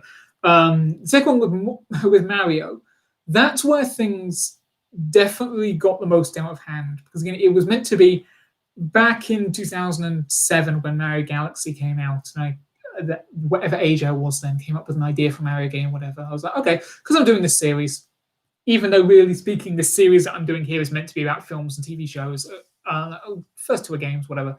Let's try to fill in the gaps on what that game idea was and try to flesh it out. At which point you then go 2 months later and it's 26 main Mario games, one Kirby game on the side, and then 4 or 5 other games that are kind of mini pitched in side notes as well. Like 123 pages, over 80,000 words of just game description. God, that was so long. I'm really pleased with what I came up with. Like, yes, some of them ideas are better than others. I'll openly admit that. Some of them, yeah. But I am happy with what I managed to come up with. And again, it did very much get me back into that rhythm of that enthusiasm for telling stories again, which I had been struggling with the news writing as well. Because I've been editing and preparing these books as well, but I'm still trying to get the next book out kind of written as well. Although there will definitely be a break between the end of this set of 4 and that next one off. Yeah, I don't know what I expected. Well, I didn't expect anything really to come of the Mario stuff because again, as I mentioned in that video, if you've seen it, that video is basically just me giving a vague overview of kind of what went on in my process of coming up with those Mario game ideas. I kind of left all of the actual descriptions of them to just a Google documents that you can find in the description of the video and whatever. If you'll take a long time to read that, because me actually doing a video or actually talk about all the ideas, I tried to do that kind of a brief, this is what this game is, this is what this game is, and the video was already way too long. And as we subsequently saw in the Stargate sequel video, again, that one where I did talk through the whole thing, and that was just like a 4-episode miniseries I was describing, plus the first 20 minutes were me giving background context for all the stuff in Stargate, so you'd know where we were coming from. But yeah, doing the whole video talking about the Mario stuff would take so many hours to talk about. God, that Stargate thing was only 8 pages, and that's 123 pages. Oh, well, no, I'm probably never going to maybe I could do a live stream at some point, but whatever. As I don't know what I expected to come of that. I kind of put it in a few places on Reddit, on Twitter, on Instagram, YouTube, and Discord, and some places, just so people could have a read of it if they wanted to. It's nothing like I was expecting Nintendo to see it, and I suddenly get hired as like a creative person on there. Because no one thought, even though that would be really fun. But I feel like with a number of the game ideas, yeah, Nintendo wouldn't do that because it relies on the whole thing of me justifying it being a sequel was that it was following on from the version of the connected lore as is presented in MatPat's game theory, mainly his Mario timeline video. Although that only does some of the main games, I also went the extra step and basically canonized every game that's ever had any Mario character in it at all. That was a whole extra bit of effort to how can I justify this game's existence? Where does it take place? Whatever. So it has that in it. But also, because me as a writer, I tried to keep a balance. I think all of this I've described in the Mario video itself, but I tried to keep a balance of kind of tone, but naturally I will skew towards darker stuff. So some of the games in there, if not moments, then the whole premise will probably be a bit too dark for what Nintendo want to make. As for Stargate, again, as I mentioned in that video, completely unbeknownst to me when I started thinking about this again, because again, this was something I originally came up with in 2012, although the idea has largely changed since then when I redid it for that video. What I was unaware of when I started rethinking about that idea was that actually there is quite well another Stargate show in the works. Like they're like 5/7 of the way towards being able to make it a thing, the production team. So that would potentially be interesting. Well, again, they'll also, even though the new show will predominantly be about new characters and new situations and whatever, it will also answer some of the lingering questions, especially some of the questions I was especially looking to answer in this Stargate Extant, I called it. That was my idea. Because for those of you who don't know, Stargate is this science fiction show franchise, shows, films, games, books. Mainly a show though. Shows though. You had SG-1, Atlantis, and Universe were the main 3. You've always had Infinity and Origins on the side. But whereas kind of SG-1 and Atlantis kind of ended, they still had things that potentially were unresolved, but they ended kind of as it was, and it was fine. Universe was one of those shows where they didn't find out that they were cancelled until I think that was one of the ones where, yeah, they were cancelled after they'd already aired the season 2 finale because they were already planning season 3. Yeah, but it ends on a cliffhanger. It was that period around like 2010 through a little way into the 2010s where Sci-Fi, the channel, the production company, whatever, were just cancelling shows left, right, and centre before their time, and it's so annoying. It still happens today, and it will happen beforehand, but it's like, there's a massive cliffhanger that Stargate Universe ends on about whether the characters survive or not. It's like, so yeah, we definitely are going to, well, what I want to do, and now what the production people, Brad Wright and so forth, have said, yeah, we're going, even if it's not the focus of the new show, that it's not just we're continuing that other one under a new title. They are going to answer what happened to the Crew of the Destiny, what was the resolution to that thing, and so forth. So that'll be interesting. Again, to be able to compare, therefore, not that I'm expecting my idea to be anywhere like what they did. It'll be interesting to compare that. Again, yeah, so that's just the other kind of stuff that I have been doing besides the writing, as you may have been able to tell from videos on the channel. Speaking of which, another comment I want to make. Like, I realize this may very well come across as sounding bitter, and I don't want it to. This is just a curious observation I had. The videos on this channel that I think are the ones I'm like, oh, I'm good with all the videos that I put up, but I'm thinking, oh, that was a really good one. I actually really like doing that one. Those are the ones that get no views. And you can't be people's judgments of the video itself because they haven't seen it. They can't be deciding, oh, it's a bad video, I'm not going to watch it. But I don't know. It's just like, not that my videos get many views at this point at the moment anyway. Like, you have some which have got, quote, for me, loads of views, like the very first videos, the Stargate video, previous book launch live stream. But others, there's like less than 10, like between 5 and 10 is usually the views that I'm getting. But then for the ones that there's a couple, like, yeah, I really like this one. I hope this one does well, and it gets like 1 view, 2 views. Now, oh well, it's out there. People can still watch it, but I don't know. It just seems curious that that's the trend that seems to happen. Anyway, this is an observation I've had. Let's go on to the final extract. And we've just gone past 2 o'clock. Doesn't matter. Let's just keep, because again, I've got no one who's about to interrupt me. So, don't need to scroll anymore. I'm already here. All right. So, for this final one, again, we're still in the forest. When also you're going to meet, or because this character's been in it for many chapters now, but from the extra point of view, you're going to meet the character of Elam, which is the entity that is guiding the characters in the search for the Ark itself. And they've just noticed that there were some missiles shooting up into the sky that then kind of froze in midair. Elam had decided to wait for the others rather than attempting to scale the hillside yet again. This decision proved itself to be worthwhile within minutes, when Noah, leading the group of kids, appeared from the dark depths of the forest, charging towards the entity who waited patiently on the spot, not running in kind to meet them, its armor's camouflage deactivated once more. I assume you know as little as we do about what the hell's going on, the adult Manson asked once he'd reached the tree line. Indeed, I don't, Elam confirmed. That is, if you two have determined the potential origin of the projectiles above us. Whatever it is worth investigating. Feeling left out of the seemingly exclusive conversation between the only 2 adults around, Carrie turned instead to see what Philip was doing. The troubled teen was staring up at the missiles, unable to make heads or tails of them. But they were the only things to look at, besides trees, and even more trees. Tony was by his side, his gaze flicking between the missiles and his friend. Quickly making something of her dirt-filled hair, much to the amusement of an onlooking Eve, Carrie strode over to the pair. Her intent was simply to draw his attention to a degree she felt necessary for what she wanted to do, yet on reaching Philip's side, as she prepared to make her move, she thought of the task at hand. Her thoughts of the task at hand were pushed aside to make room for her senses telling her something was different. Is it me, or is it getting hot around here? She wondered aloud. Excuse me, Tony snorted with untempered mirth and disbelief at what he was hearing.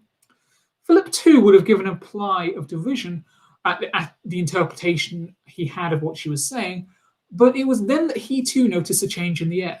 The jumpsuits the entities had supplied them with did keep their core temperatures at such levels that they were in no danger of hypothermia, but nevertheless, they could still experience variances in the overall temperature. And it was thanks to this leniency in the suit's insulation that he was able to feel the rising heat. It wasn't much at first, but what cold they had been aware of was definitely decreasing to be replaced by an almost warm feeling in the air, and now on their skin. Yeah, he agreed softly. I think it is. Tony's face fell so fast it was impossible to see the transition. What are you saying, Philip? The Manson looked concerned, his eyes not really focusing on anything in particular. Can't you feel it? It's getting hotter. Which can't happen here. Tony stared from Philip to Carrie, desperately trying to think of something to say that might break whatever spell this stuck-up girl had on his friend. His racing mind thought of nothing until his darting eyes landed upon snowy branches of the many trees. The white frost that had in some previous universe nestled on the thin arms of this place's most common species was softening, slowly but surely melting into little droplets of water that hung off the leaves, commonplace where he came from, but nevertheless damning here, ominous despite their simplicity. What the was all he could manage. By the time this failing sentence had passed Tony's lips, Philip was marching over to Noah and Elam, interrupting their private conversation. We're in the middle of an ice age, in the place where time as we know it doesn't exist. So why is it getting hotter? He butted in, speaking over Elam's complicated words. They paused, looking at him quizzically whilst trying to understand what he was talking about. Frowning, Noah concentrated on the surrounding warmth, in the following minute discerning whether or not it was increasing as Philip claimed. Eve, meanwhile, had noticed Tony's line of sight and followed it to the melting snow upon the leaves. It took her slightly longer to twig the significance of what she was seeing, but when she finally did, a different set of thoughts ran across her mind to what had occurred to the others. The cave people had been lost in the forest, would not be used to hotter environments, not adapted to the heat. Surely they would need help should the temperatures continue to rise like this. With nobody watching, she slipped away, darting through the warming trees. Wherever she trod, the cold undergrowth was turning from being purely solid into being mixed with liquid. She was accustomed to the sweltering sun under normal circumstances, yet even she was finding this newfound heat uncomfortable, now having acclimatized to the cold. There was no denying that it was there, replacing the ambient chill, but the amount by which it would continue to rise was still a mystery. This thought ran through her head over and over again, fear of the unknown answer intensifying every time she came across a pool of water or some of her exposed skin brushed against a hot tree trunk. Her quarries were nowhere to be seen, not their long shaggy hair, not their animal skin clothing. Once again, the heat intensified, causing her skin to prickle. She even felt a bead of sweat blossom on her face. "Where are you?" she called out to the empty woodland before realizing that not only could these people not speak English, but they would also no doubt be frozen and unable to respond in any way. Feeling a bit stupid, she turned on the spot, reviewing her surroundings yet again. Eve wiped her brow and rubbed her arms sheepishly. At this point, she couldn't think of anything else to do. "Could you at least tell us when you run off?" She heard Noah demand from a distance. "I'm just glad you gave away your position." Feeling the game was up, Eve waited calmly for the American to catch up with her. When at last he did, he gave her a not totally aggressive clip around the ear. "I can't stress to you enough that those primitives are not the priority right now," he told her, softer this time. "I can see that you've picked up on the changes in the atmosphere, hence your sudden escapade. But these changes only mean that we have to stick together more than ever. I'm sure I've said that already. We think we know where we need to go now. So we'll go back to the group and set off as one, hopefully before the temperature ramps up again." And, as though speaking of the devil, the air suddenly burned, the sizzling wave bursting over them without warning. There was an initial sting on their exposed skin, causing the pair to double over in agony, Noah even letting out an involuntary exclamation to match Eve's cry. Their jumpsuits, however, quickly acclimatized, cooling them down to bearable levels once more. Unfortunately, this had no effect on their now raw faces and hands. "Come on," Noah groaned, grabbing a hold of Eve's arm. He stole her away into transit, but not before they both saw the flames erupting into existence, the countless birches combusting with a sudden surge of energy. They had left a space for the appearing pair, as per Noah's departing request. It was lucky they had, for the adult Manson would have had no idea where Philip or his associates had been. As it was, the man and the girl appeared from rippling air in the middle of the group, wide-eyed and red in the face. They looked up and at once saw that the others had endured the same flying wave. "It happened to you too, then," remarked Carrie weakly. "It's worse than you think," Noah replied, this with even less energy, thanks to him having entered transit twice now in a short space of time, from his point of view at least. And that last increase has set some of the trees ablaze. I'd be very surprised indeed if the whole forest wasn't engulfed in flames any time soon. Even as he said this, they began to hear the distant crackling of burning wood and smell of billowing ash. With his hand on his knees for support, Noah glared at them. We'd better start running, assuming you don't want to spend the rest of your life as a child crisp. Actually, scratch that. We'd better climb. Go on, up the hill. Blindly obeying his order, the group stepped up to the almost vertical ascent. Only Jimmy felt slightly daunted by the monolith that rose before him. The rest threw themselves at the rocky handholds, hauling themselves off the steady ground. Elam, having already attempted to climb once, knew where the best supports were, what rocks and ledges to step on. That knowledge, in addition to the size of our entity's powerful arms and legs, meant that their extraterrestrial guide stormed ahead of them, reaching the peak long before they had even made it halfway. Like Elam had the first time around, the rest slipped over the loose rocks, dropping down a few feet only to make their way back via a different route. Each of their progresses was different, making their line on the cliff face stagnant. However, they were brought into unison as from behind them they heard an almighty explosion, and they turned as best they could to look. Whilst they kept a firm grip on the ledge, they couldn't turn their heads very far, but it was enough to see the fire jumping from tree to tree faster than they could register, advancing not unlike the orange wave earlier. Smoke was rising from the sea of plants, and the loud bangs, as far as they could tell, were coming from birches that was shattering and combusting in the heat, probably sending their fiery remains into other trees, quickening the whole process. This acceleration of the oncoming flames had led to an increase in their own speediness, and so in less time than it had taken to ascend the first half, they completed the second, Elam flinging down a metallic hand to pull up the trailing Jimmy. As the youngest boy was swung onto the earthy high ground, the rest looked around, surveying the dismal scene. In every direction there were trees aflame, with smoke rapidly soaring up into the sky in serpent-like coils, thundering crackles filling the air. With this apparent apocalypse setting in all around them, things didn't look like they could get much worse. But of course, in times of crisis, as soon as anybody thinks this, the gods of irony like to throw a curveball. In this instance, it came in the form of a tremendous earthquake, vibrating the land as much as the fire made it warm. And that is the last of the sneak peek extracts that you are going to get without buying the book, unless you go to my website, dominichodgson.com, go to the Archk of Angels sample extracts, in which there are 4 other free extracts that you can get as well. I just didn't repeat those here because, again, some people may have read those ones already, and I want to give you new content, though still without giving away the massive things in the book. So, yeah, that's obviously getting close. I think that's chapter 14 of 18, so we're kind of, and that's not 3/4, but whatever. That kind of in the latter stages of the book there, ramping up towards the climax.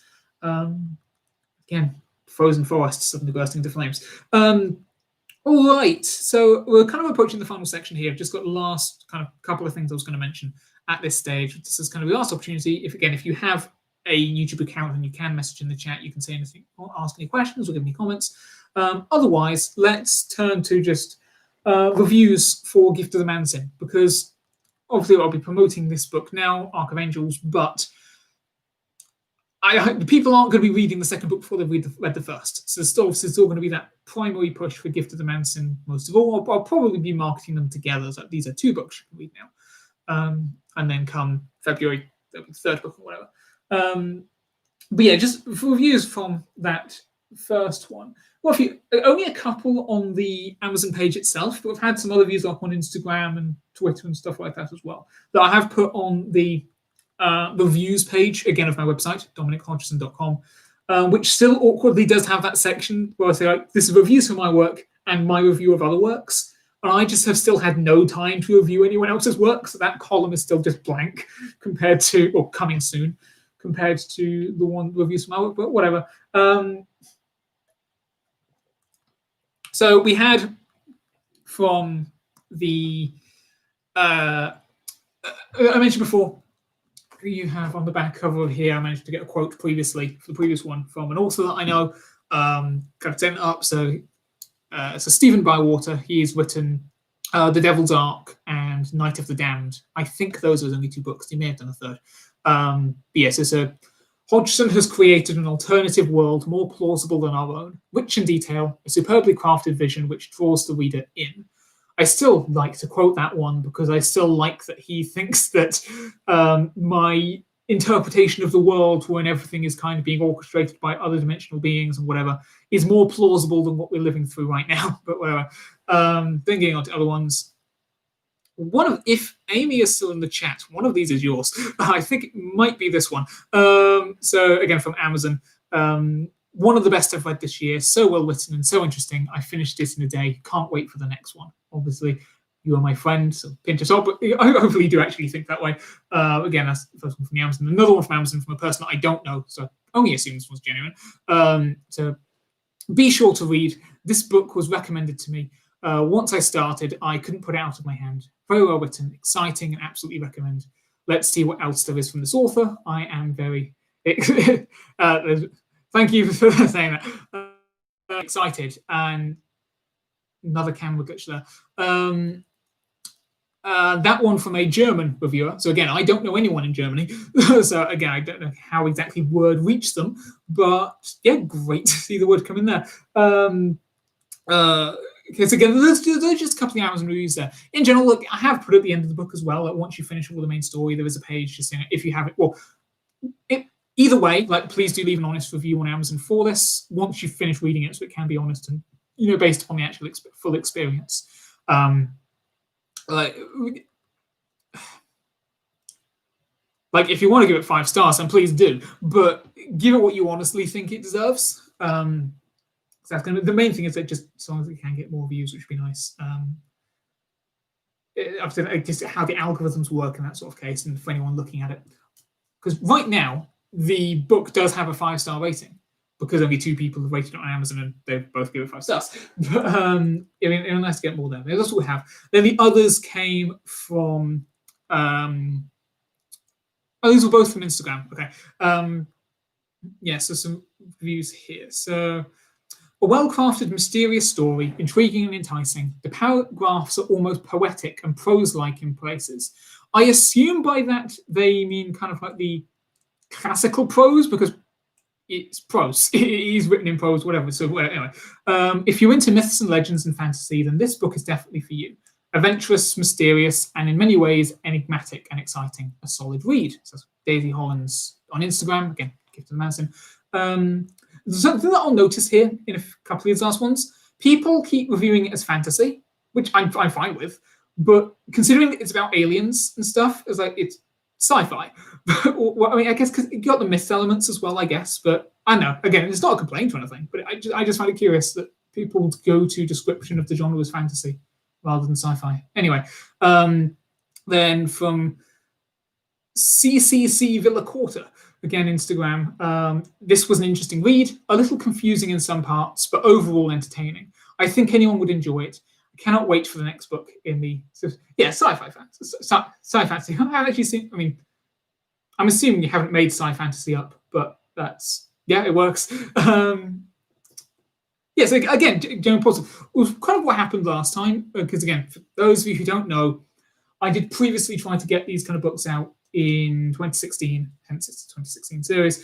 That's when it's set anyway, through a small publishing house, where basically that just didn't go well for kind of the publishing house itself was struggling at the time, which I didn't realize.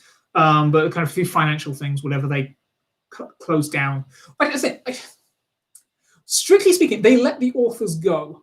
I think technically they still exist, because I still have their page liked on Facebook and whatever. I have seen some couple of posts where I think the owner of the publishing house has been releasing her own stuff.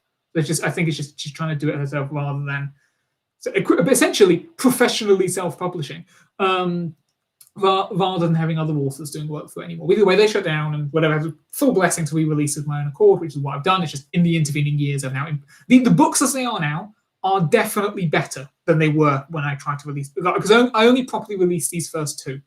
And I don't think anyone really read the second book at the time, because it didn't get much. Book 2 came out only very shortly before the house shut down, so there wasn't really any time to do anything about it.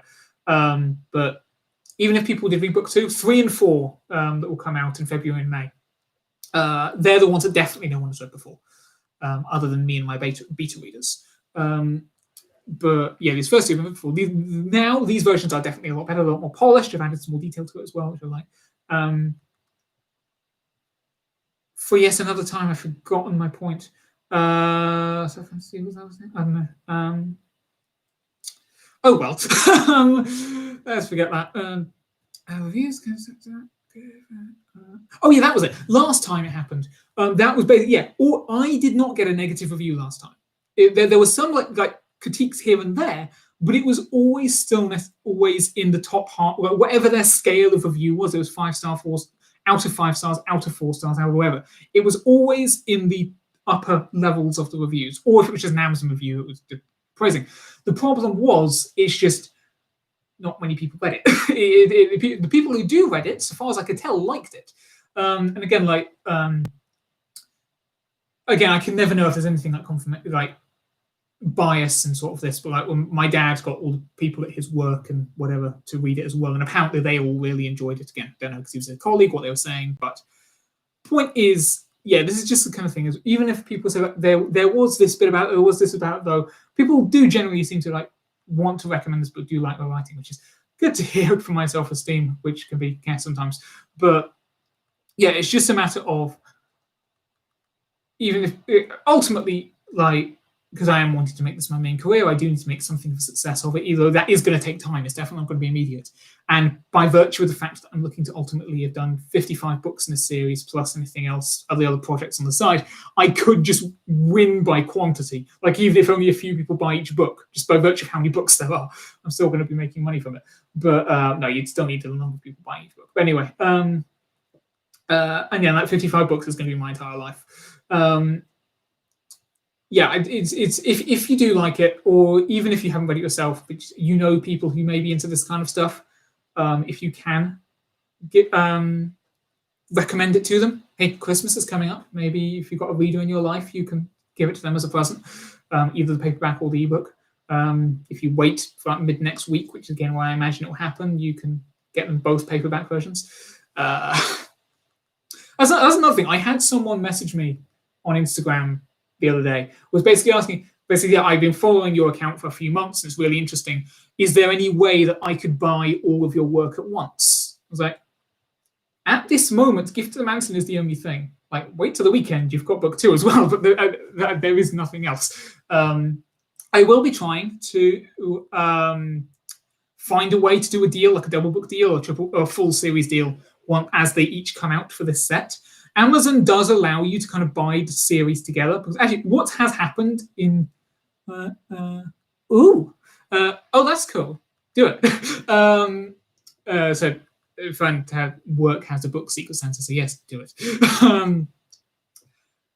Yes, it's actually since Gift of the Manson has come out, because before, when you fill in your details for the book, like there would just be a what is there a series name? Just put it in there, whatever. But now they've actually added a feature somewhere between August and November, where it will actually link up all of the books for which you put the same series name, which is kind of because I was mentioning before how you can update the book's details after it comes out and it will process through the system. That technically meant I had to re-update Gift of the Manson to reconfirm that it now belongs under this Ragnarok Chronicles title, because you basically set up an account for the series name separately, and then you set up the series, and then you individually go through the books and say, okay, this belongs to this series, this is book 1, book 2, this belongs here. So I had to re-go through that. So what you can do is Amazon will now allow you to basically buy the series. Or if you just search for the series, it will it just combines the two prices together. So right now, at least ebook wise, because again the paperback isn't out yet, in British pounds, because I'm aware there's people like Professor, you're in America, so it's going to be different for you. Actually, I think no, because in the US the ebooks are $5.99 each. So that would just be like $11.98. It would just combine them together. In England, that's £9 something. So it's not a deal or anything. It's just an easier way to buy all of the books at once if you wanted to get the series, especially beneficial when more of them are going to come out. But I'm going to look to see if I can do kind of a discount thing, whereas like for Christmas or whatever. Again, I'll have to do that quickly. I've got it in my reminders to remind me to start looking into it tomorrow. Maybe like cut £1 off or £2 off, something like that, especially for the paperbacks. But yeah, gonna have that going. Either way, if you read it, leave a review. If don't do that, then recommend it to others anyway. Just have one other review here, which I've left till last, because while the other reviewers I've had kind of just a review at the end of the experience of the book. Whatever, I mean, that's understandable. This other person, Kate the Bookworm, or at About Reading and Life on Instagram, check her out. She was kind of actually doing posts of her reactions to it as she was going. Sorry, as she was going through it, or if not necessarily her reactions, then just acknowledging where she was in the book, like in her story or whatever, would show her kind of she's at this chapter, she's at this chapter. And I did kind of talk to her separately. It was kind of a different experience, kind of interact with the reviewer as she was going through it herself. So I don't know if necessarily, I mean, hers is the longest review I've got, which I also appreciate in the end, but kind of the final product. But also I think I've liked her account of it just because there has been a little bit more of a rapport to it. But anyway, yeah, so she kind of left a mini review when she was halfway through the book because she felt she was taking a little bit of time with it because she's also at university. I think in Prague. I think kind of her thing is at Prague Book Reviews. So I think that's where she is. So I was also, again, someone else in another part of the world reading the book. She's at university, Prague, presumably.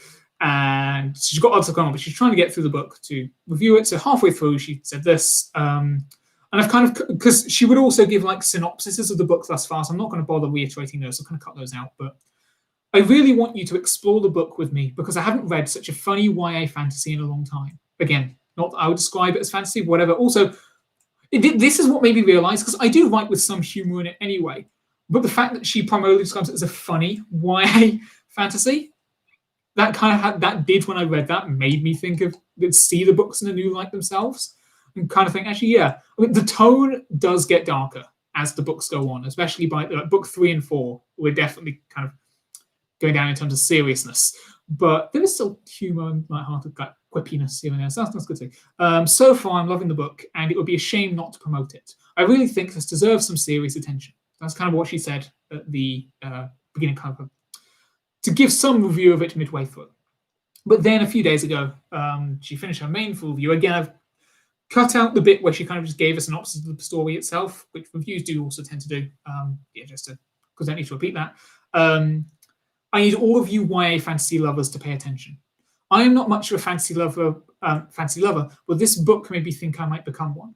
It's probably the first time I can honestly say that I still have no idea who the bad guys are in the plot. That was kind of the paraphrase quote I mentioned earlier. The characters are very complex, nothing is black and white, which is a rare thing to see in YA fantasy, in my opinion.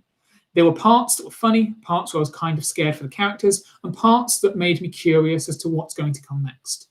When I read a fantasy, I expect some things: superpowers, strange creatures, and weird worlds that I don't fully understand, but I really want to know more about. Gift of the Manson has it all. It's fair to say the only reason why this isn't a 5-star read for me is that it got a little too complicated somewhere around the middle of the book. But that could just be because English is not my first language and it's harder for me sometimes. I will definitely read the next book, and if you're a fantasy lover, I strongly recommend you pick up this book too.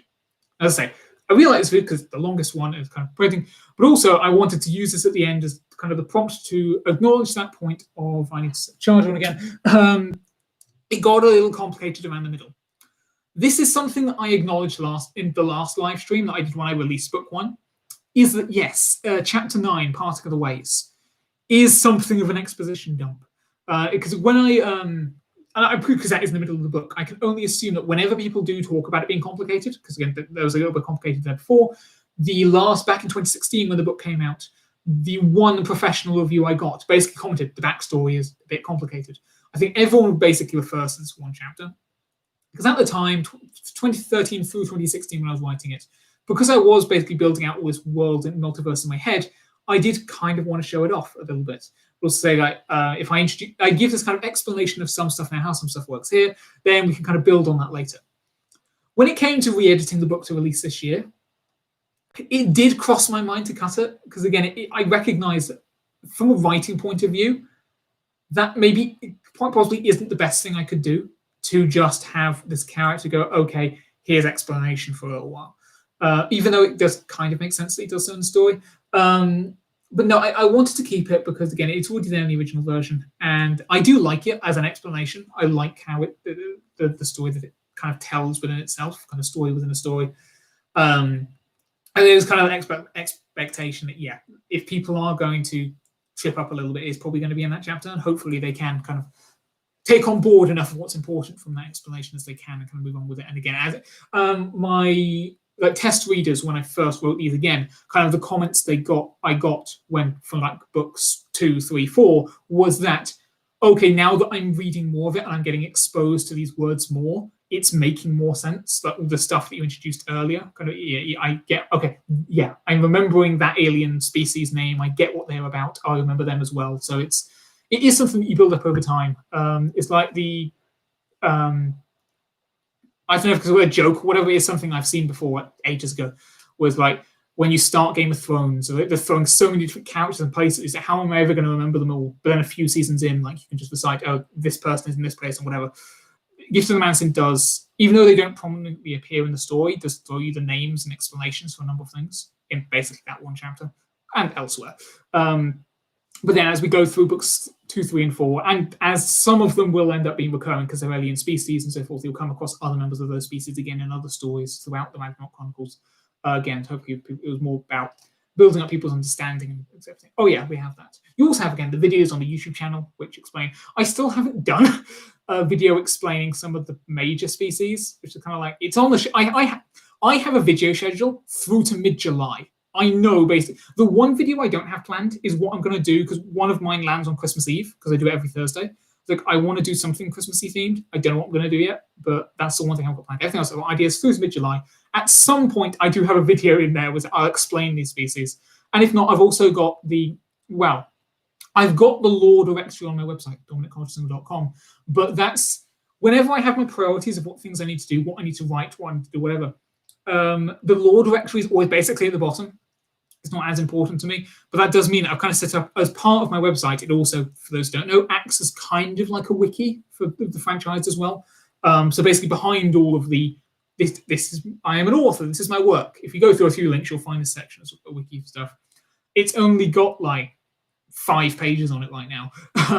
Well, 7 if you add one of the books, but I need to add more pages to that. So basically, as a brief, this is who these things are, and then there's. My first actual bit of coding I've ever done, which is interesting, is quite simple, relatively speaking, but still had to go through the lines and stuff, was like how you have a box that basically says spoiler warning for this thing, and if you click a button, the box then expands with all the content inside. Having a multi-state box, probably simple for people who do coding, but for me, that was a first. So that's interesting. But yeah, there will be places ultimately where you can kind of look into it as well. But hopefully, you shouldn't have to rely on the kind of the external materials to understand stuff. I think it should be explained well enough in the books anyway. Again, hopefully it's happened. But anyway, yeah, that's just kind of where we are in this case. You do have some kind of exposition-y moments in the Archk of Angels as well. One of which I did kind of use one of the sample extracts there. We were talking about the Big Bang and time and stuff. Anyway, but none of them are as long as Parting of the Ways chapter in Gift of the Manson. It's kind of all spread out a bit more, with quasi physics and stuff. All right. All right, that's probably, again, all I'm going to say in regards to this new book. So again, link to the ebook is in the description below. Once the paperback is out, I will obviously be shouting about that everywhere, and you can find that as well. If you read it, please give it a review. If you haven't read book 1 yet, Gift of the Manson, that's also linked to both versions in the description. Strictly speaking, that's probably going to lead you to the Amazon UK. So if you're in another country, again, I know, Prof, you're in America, you have to switch over, but it shouldn't make a difference. Read that as well. The other thing I'll just say to round off with is the other thing that I have been working on, which, Professor, I assume you don't mind me mentioning this here to an extent. I've been kind of working on is a fan Doctor Who audio drama series that I've been writing for. So that's hopefully coming out towards the end of February, I believe, is the current attempted release schedule for the beginning of the series. Which is actually kind of around the release of book 3 as well. So when we get to book 3 releasing, I'll be kind of doing a lot of the book. Also, I've been writing for this Doctor Who audio drama series as well. I'm doing a little bit of voice acting for it as well. I don't know, I may have like a line in the first episode or something, so listen out for my voice. But either way, that's gonna be a lot of fun getting involved with. That's the other thing I mentioned before, where I've kind of my fervor for writing and keep on coming up with more stories is coming as well. Because originally I was just kind of planned to write a couple of episodes for this fan project, going to be going for a few years. But it's, I now have this idea for an episode as well. Or the professor will pitch me, say like, can you come up with something involved with this? And I'll be like, yeah, come up with something else. I haven't told him this yet, but I've got a couple of other episodes ideas I want to do, even if they're just in like some other capacity. But yeah, that's something else to look out for. I'll definitely, again, speaking about that much more near the time. I think production on the first of the recordings is going to, for those involved in it, is going to start tomorrow, which is actually one of the scripts that I wrote, although it's not the first episode. So that's exciting as well. But yeah, any fans of Doctor Who out there, again, Ollie, those of you in the DocSoc server, I will definitely be sharing the links to that when it comes out again in February. Any fans of Doctor Who, audio series, fans who just have a bit of fun adventures there as well to look forward to. Say I'm involved in the kind of a creative capacity as well. All right. Yeah. With that, thank you all for joining me. The numbers fluctuated a little bit throughout the course of that, but that's understandable. People have other things that are going on. Apologies once again if any of you were here at the beginning when it all went wrong. I'm going to have to basically redo the thumbnail, like take the thumbnail from the other one, put it on here, delete that old stream. Although I might archive, because what I'm slightly annoyed about is when that other stream started, my cat had jumped on my lap. So I was like, we have cat footage. But no, then when it all went wrong, he left. So I might archive that footage and use it somewhere. That's the cat. And then there was another, I think I accidentally scheduled another stream when I was trying to quickly restart this one. So I'll need to get rid of that scheduled thing. To sort out all the admin on that stuff. The description that I've been talking about, the link being in the description. It's in the description of the other stream, not in this one. Either way, it will be moved over here. It's going to be in the descriptions of all the other videos in the channel. I'm going to retroactively add all the Arch of Angels to all of that, like I did when Gift of the Manson came out.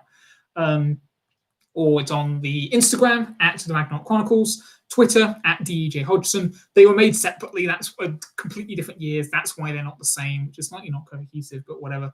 Facebook is the Ragnarok Chronicles. YouTube, obviously, Ragnarok Chronicles. Amazon, the Ragnarok Chronicles. You will just search my name, Dominic. Okay, if you search my name in Amazon, you may also come up with a series of books about dog training, which had nothing to do with me. And I had this whole thing with Goodreads. Goodreads repeatedly keeps on adding those books to my profile because it's also Dominic Hodgson. I have to keep in mind that they're not me. But anyway, yes, so search the books, have fun. I'm rambling and circling at this point. I'm just going to end it here. See you again in 3 months' time. Have a good whatever your current situations are, because obviously people are in different circumstances right now. But I hope we're doing the best that we can at this time, and I will speak with each of you whenever I get to speak with you. Yes, what I did.